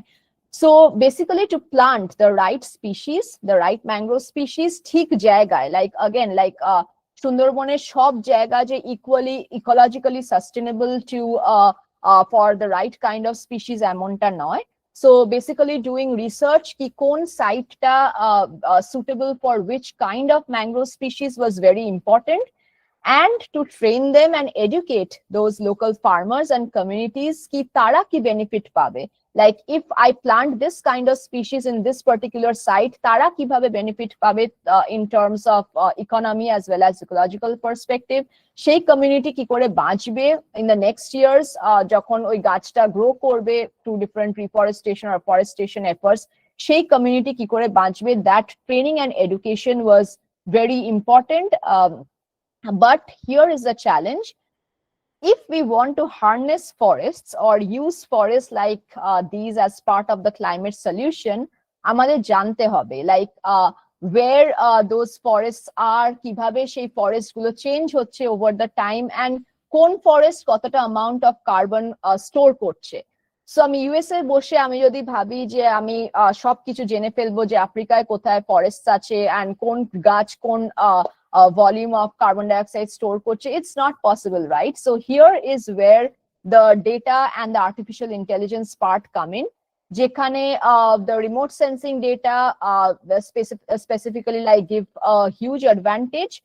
তুমি এক জায়গায় বসে তুমি আরেক জায়গার জিনিস খুব ভালো করে জানতে পারবে in like through satellite images, and তুমি তারপরে সেই ডেটা দিয়ে তুমি AI models feed করে বা ট্রেন করে তুমি জানতে পারবে like how those forests are behaving over a period of time, for example. So one of my case study was basically আমি যখন ফার্স্ট পার্ডিউতে আসি, আমি ভেবেছিলাম যে কোরিয়ান পেনিনসুলায় কি করে the planted forests or reforestation efforts হয়েছিল, and how do I do that like sitting in US. So এখানে আসে the AI story that I was talking about. So now we have just seen how forests can have like different multitasking benefits, even like protecting people from hurricanes like mangroves do. But here is a question, like how do we track these forests at scale across countries and continents? Because আমার research এখানে global scale, and this is where the artificial intelligence enters the story. So again, like আমি আবার বলবো, AI is not only about using ChatGPT in your assignments. AI is a huge thing, and beyond using GPT and LLM models. So AI is basically like বড় ছাতার মতন, and inside ওই ছাতাটা there are different subsets like machine learning and artificial intelligence, machine learning and deep learning. So deep learning again, like machine learning এর like artificial intelligence যদি ভাবা যায় একটা বড় ছাতা, তার মধ্যে একটা ছোট ছাতা which is machine learning, and তার মধ্যে deep learning is basically a subset, right? So deep learning is inspired by how our brains work. For example, আমরা লাইফে ডিফারেন্ট এক্সপিরিয়েন্সেস থেকে শিখি, রাইট? সো ডিফারেন্ট এক্সপিরিয়েন্সেস থেকে ডিফারেন্ট জিনিস শিখছি। So deep learning is very similar to that. Deep learning ও শিখছে, and কিভাবে শিখছে ইজ বেসিক্যালি আমরা ডেটা দিচ্ছি কম্পিউটারকে, কম্পিউটার প্যাটার্নস গুলো রেকগনাইজ করছে through the different information, and তারপরে সেই প্যাটার্ন গুলো রেকগনাইজ করে সেই প্যাটার্নের উপর বেস করে লাইক কাইন্ড অফ প্রেডিক্ট করছে about different forest structure or carbon for example. So যদি ইনফরমেশন ভুল থাকে, প্রেডিকশনও ভুল হবে। সো ইটস ভেরি ইম্পর্টেন্ট কি we get the right kind of information, the right kind of data and large volume of data. So two things are very important in deep learning. একটা হচ্ছে ঠিক data যাতে feed করা যায়, like kind of ground based data, আমি যাতে good quality of data in other words. And the other thing is যদি data like large volume of data, যদি data খুব কম থাকে, it's very hard for the deep learning to like kind of predict the patterns, because information কম আছে, deep learning কম, like computer কম বুঝছে, and prediction ও খুব একটা accurate আসছে না। I wouldn't say কি prediction হয় না, prediction definitely হয় কম data দিও, but the accuracy is much more kind of diminished, I would say. So with that, আমার the first study that I was referencing to, আমি জানতে চেয়েছিলাম that where the planted forests or reforestation efforts were in the Korean Peninsula. Why? Because planted forests, they are not again like naturally occurring, as the term suggests. They are the result of deliberate human efforts, like the reforestation efforts, planting trees to create a forest where there wasn't one before. For example, different Korea, South Korea or North Korea, কিছু জায়গায় like deserts ছিল, কিছু জায়গায় like barren lands ছিল. So how humans or the human dimension was involved to kind of reforest or afforest those particular areas. So আমি সেটা জানতে চেয়েছিলাম কি কোন জায়গায় planted forest like locations were, so that like we have a clear understanding of the reforestation efforts going on in the past few years in that entire Korean peninsula. And because planted forests are often composed of fast-growing species, they can absorb and store carbon rapidly, especially in their early decades. And this, like again, like সুন্দরবনেও আমি যে এক্সপিরিয়েন্সটা বা এডুকেশনটা বা ট্রেনিংটা দিয়েছিলাম, to plant the right, I would say the type of species in a particular ecosystem, because সব species, again, like I would rehydrate same amount of carbon store করে না. Similarly, planted forest, like in Korean Peninsula, I wanted to see like what specific species were planted, because jara plant korche, they were like different management decisions. তারা সেই species গুলোকেই plant করছে specific সাইটে যারা মোর carbon dioxide absorb করতে পারে from the atmosphere. So this makes them critical players in global carbon accounting.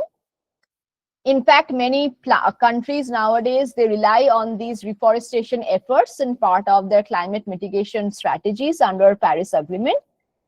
So South Korea presents a remarkable case study in my research, because it is kind of renowned for different restoration success story.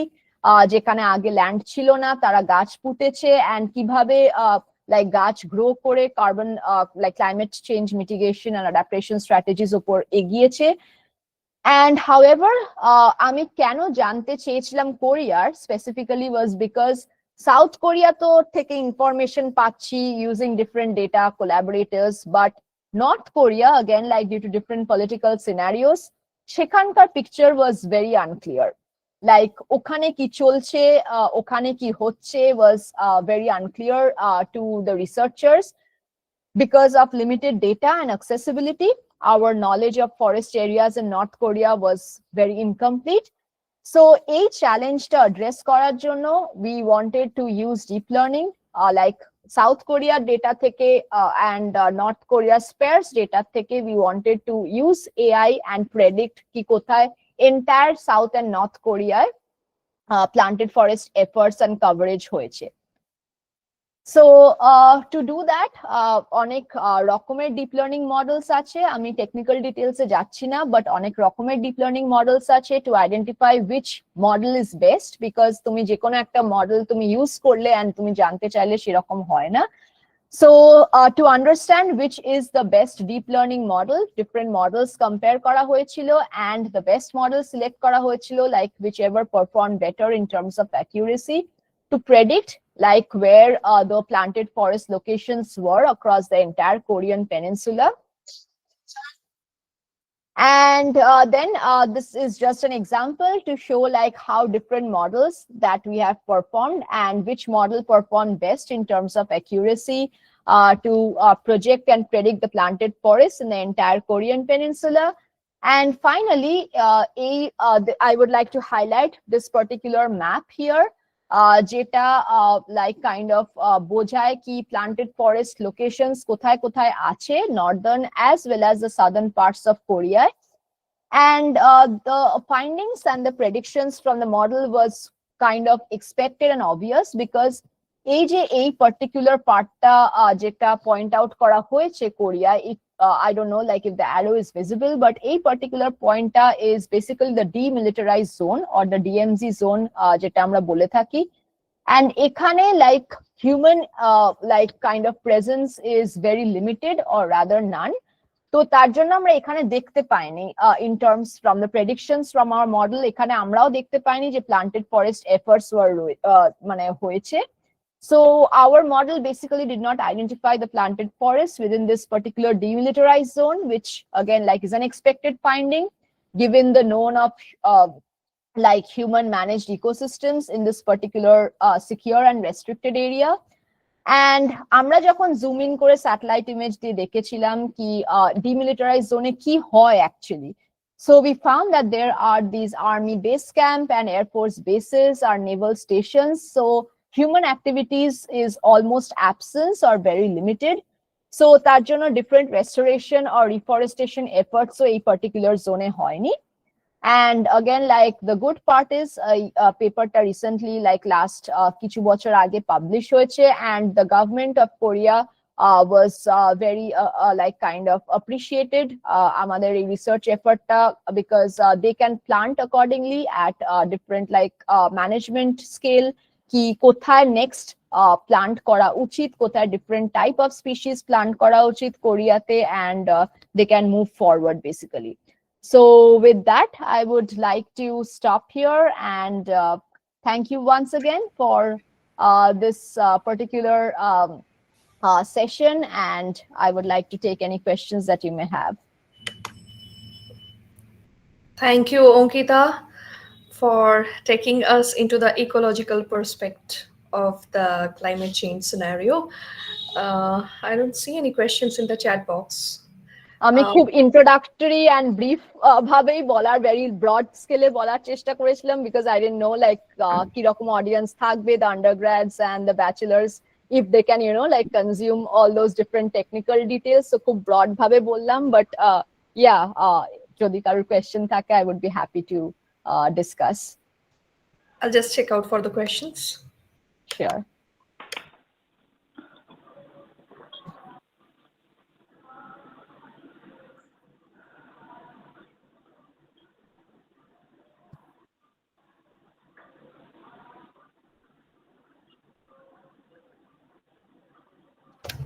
Not any, Okay.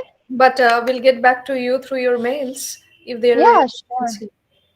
Sure. হ্যাঁ, যাদের কোনো questions or like kind of different Yeah, a opportunities question. A in question words. is Yeah. coming. A question is coming from Ratna Boli Bosch. Can you shed some light on the practicality and ease of extension of AI in forest management? Yes. So again, like I would rehydrate ki AI definitely is a kind of black box এখনো অবধি, but AI different like at a global scale যদি research করতে চাও AI is very beneficial. তুমি AI ছাড়া তুমি global স্কেলে research করতে পারবে না। ফর এক্সাম্পল আমার রিসার্চে আমি দেখছি কি কার্বন স্টোরেজ কোন স্পিসিস বেশি কাইন্ড অফ স্টোর করে at a global perspective. So using AI is very important in terms of this global management and global kind of scale forest studies. But তুমি যখন local ফার্মার্সদের আর community স্কেলে তুমি বোঝাতে যাবে কি আমি এআই ইউজ করছি, they it's hard to get that trust, right? তো তখন there comes that AI like এমন মডেল ডেভেলপ করো অ্যান্ড এমন টুলস ডেভেলপ করো from the use of AI so that and train করো specifically as other speaker said, so that ওই local farmers and community they can use those tools and understand ki ওই tool use করে বা ওই map গুলো use করে the final products. Basically I would say using AI is very important. And ওই map use করে তো মানে তাদেরকে বোঝানো কি সেই ম্যাপ গুলো বা সেই টুলস গুলো কিভাবে বেনিফিট করছে ওই কমিউনিটিতে ইউজিং এআই। বাট জাস্ট যদি তুমি বলো কি আমি এআই ইউজ করে আমি এই রিসার্চ করেছি আর এইভাবে বেনিফিট হবে, it's hard to get that trust, so it's very important to focus on কি তুমি তোমার মডেলস গুলোকে রিপ্রোডিউসেবল করছো অ্যান্ড তুমি তাদেরকে বোঝাচ্ছ কি তুমি সেই মডেলস গুলো কি তারা সেই মডেলস গুলো বা টুলস গুলো, তারা মডেল তো it's hard, but the tools গুলো তারা কি করে এট এ সিম্পল লেভেল ইউজ করতে পারবে যেখানে তারা হয়তো সে ফর এক্সাম্পল একটা গাছের কোনো ডিবিএইচ দিল বা হাইট দিল and that tool can kind of say কি সেই পার্টিকুলার স্পিসিস এর নেম দিল and the tool can say that ওই স্পিসিসটা কত carbon like kind of store করছে. So that education and training is very important with the use of AI in practical world. Yes, just I don't want to take too much time because there are many. I think there are many questions. It was a wonderful presentation. I was on public transports. I heard bit in there and I heard bit at home. But first of all, congratulations on such a wonderful presentation. Also, another thing I wanted to ask was that like এরকম কোনো practical বানানো যাবে কি, like আ practical বুক যেরকম আমরা experiments মানে বাচ্চাদেরকে শেখাই বা নিজেরাও আমরা like that these are the points and we, because it like you said it's a black box.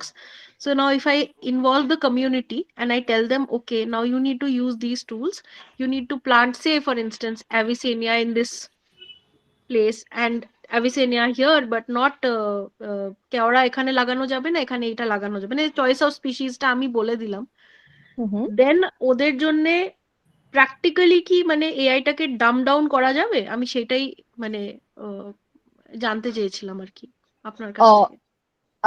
Yeah, so practical use in the sense ki again like practical education and training workshops, they definitely we can help them educate, build structured workflow যে ওই টুলটা কি করে like ওই method, because again like ওরা AI use করতে পারবে না বাট ওরা যে কি করে লাইক একটা গাছের হাইট কি করে মেজার করতে হয়, একটা গাছের ডিবিএইচ কি করে মেজার করতে হয়, so just a structured workflow I feel is very important. সেটা আমি সুন্দরবনে like through my training and educating them I kind of build that structured workflow ki এই তুমি মেথড গুলো ফলো করো, like it's like a kind of, it's not a bookish knowledge, তাদেরকে তাদের practical knowledge হ্যাঁ বোঝানো like kind মানে of step by convince step ওরাও যাতে এটা শিখে, মানে আমাকে ডেটাটা তুলে দিল আমি দেন নিজের মতো করে দেখলাম সেটাকে।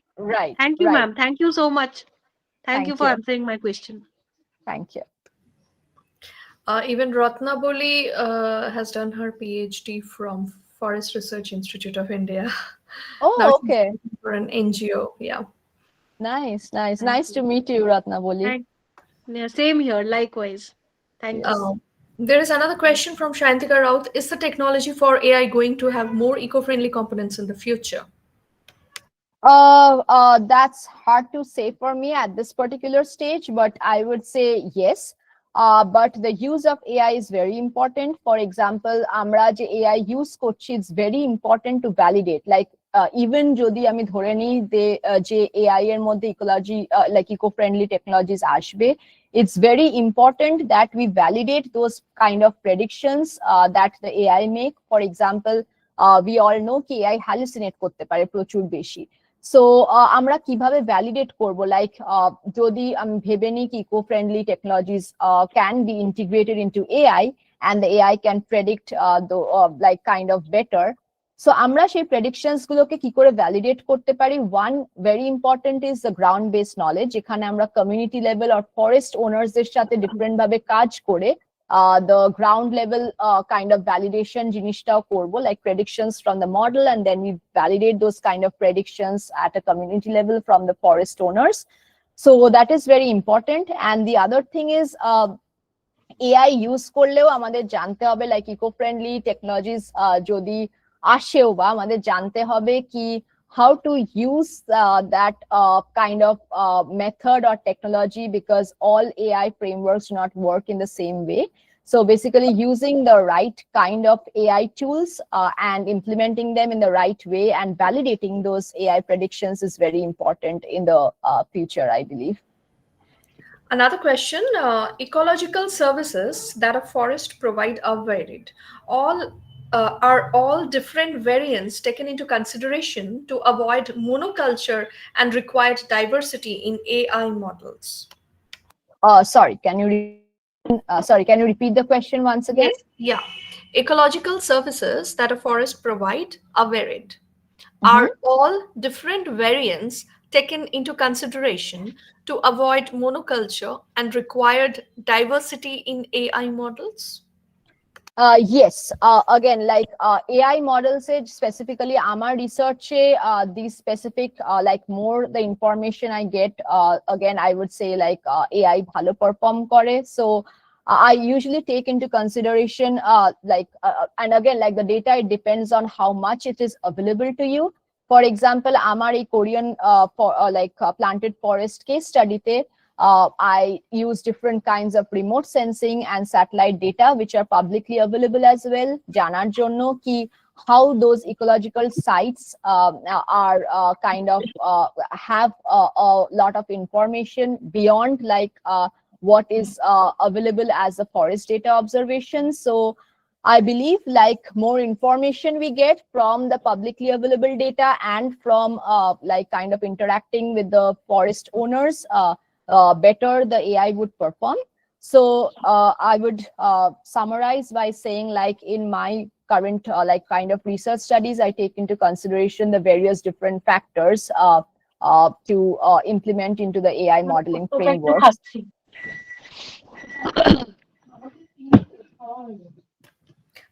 Thank you so much, Ankita.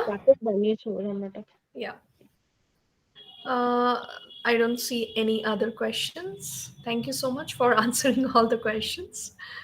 Thank you so much, Most Ankita, for welcome. your time. I know it's Monday morning and you will be rushing to your work. Yeah. Yeah. But thank you once again to all the organizers and all the audience here for this kind invitation. And like any questions any students may have, আমার like email ID provide করে দেবেন, and I would be happy to Sure. answer anytime. Thank you. Surely. Thank you, Ankita. Now may I call upon Dr. Nivedita Kole, Department of Zoology, to deliver the vote of thanks. Okay, thank you, Shangomitra. Really, it's a very wonderful session. So, good evening to everyone, respected Principal Madam, esteemed speakers, and distinguished participants. On behalf of organizing committee, I extend my gratitude to everyone for invaluable contributions and active participation in the webinar.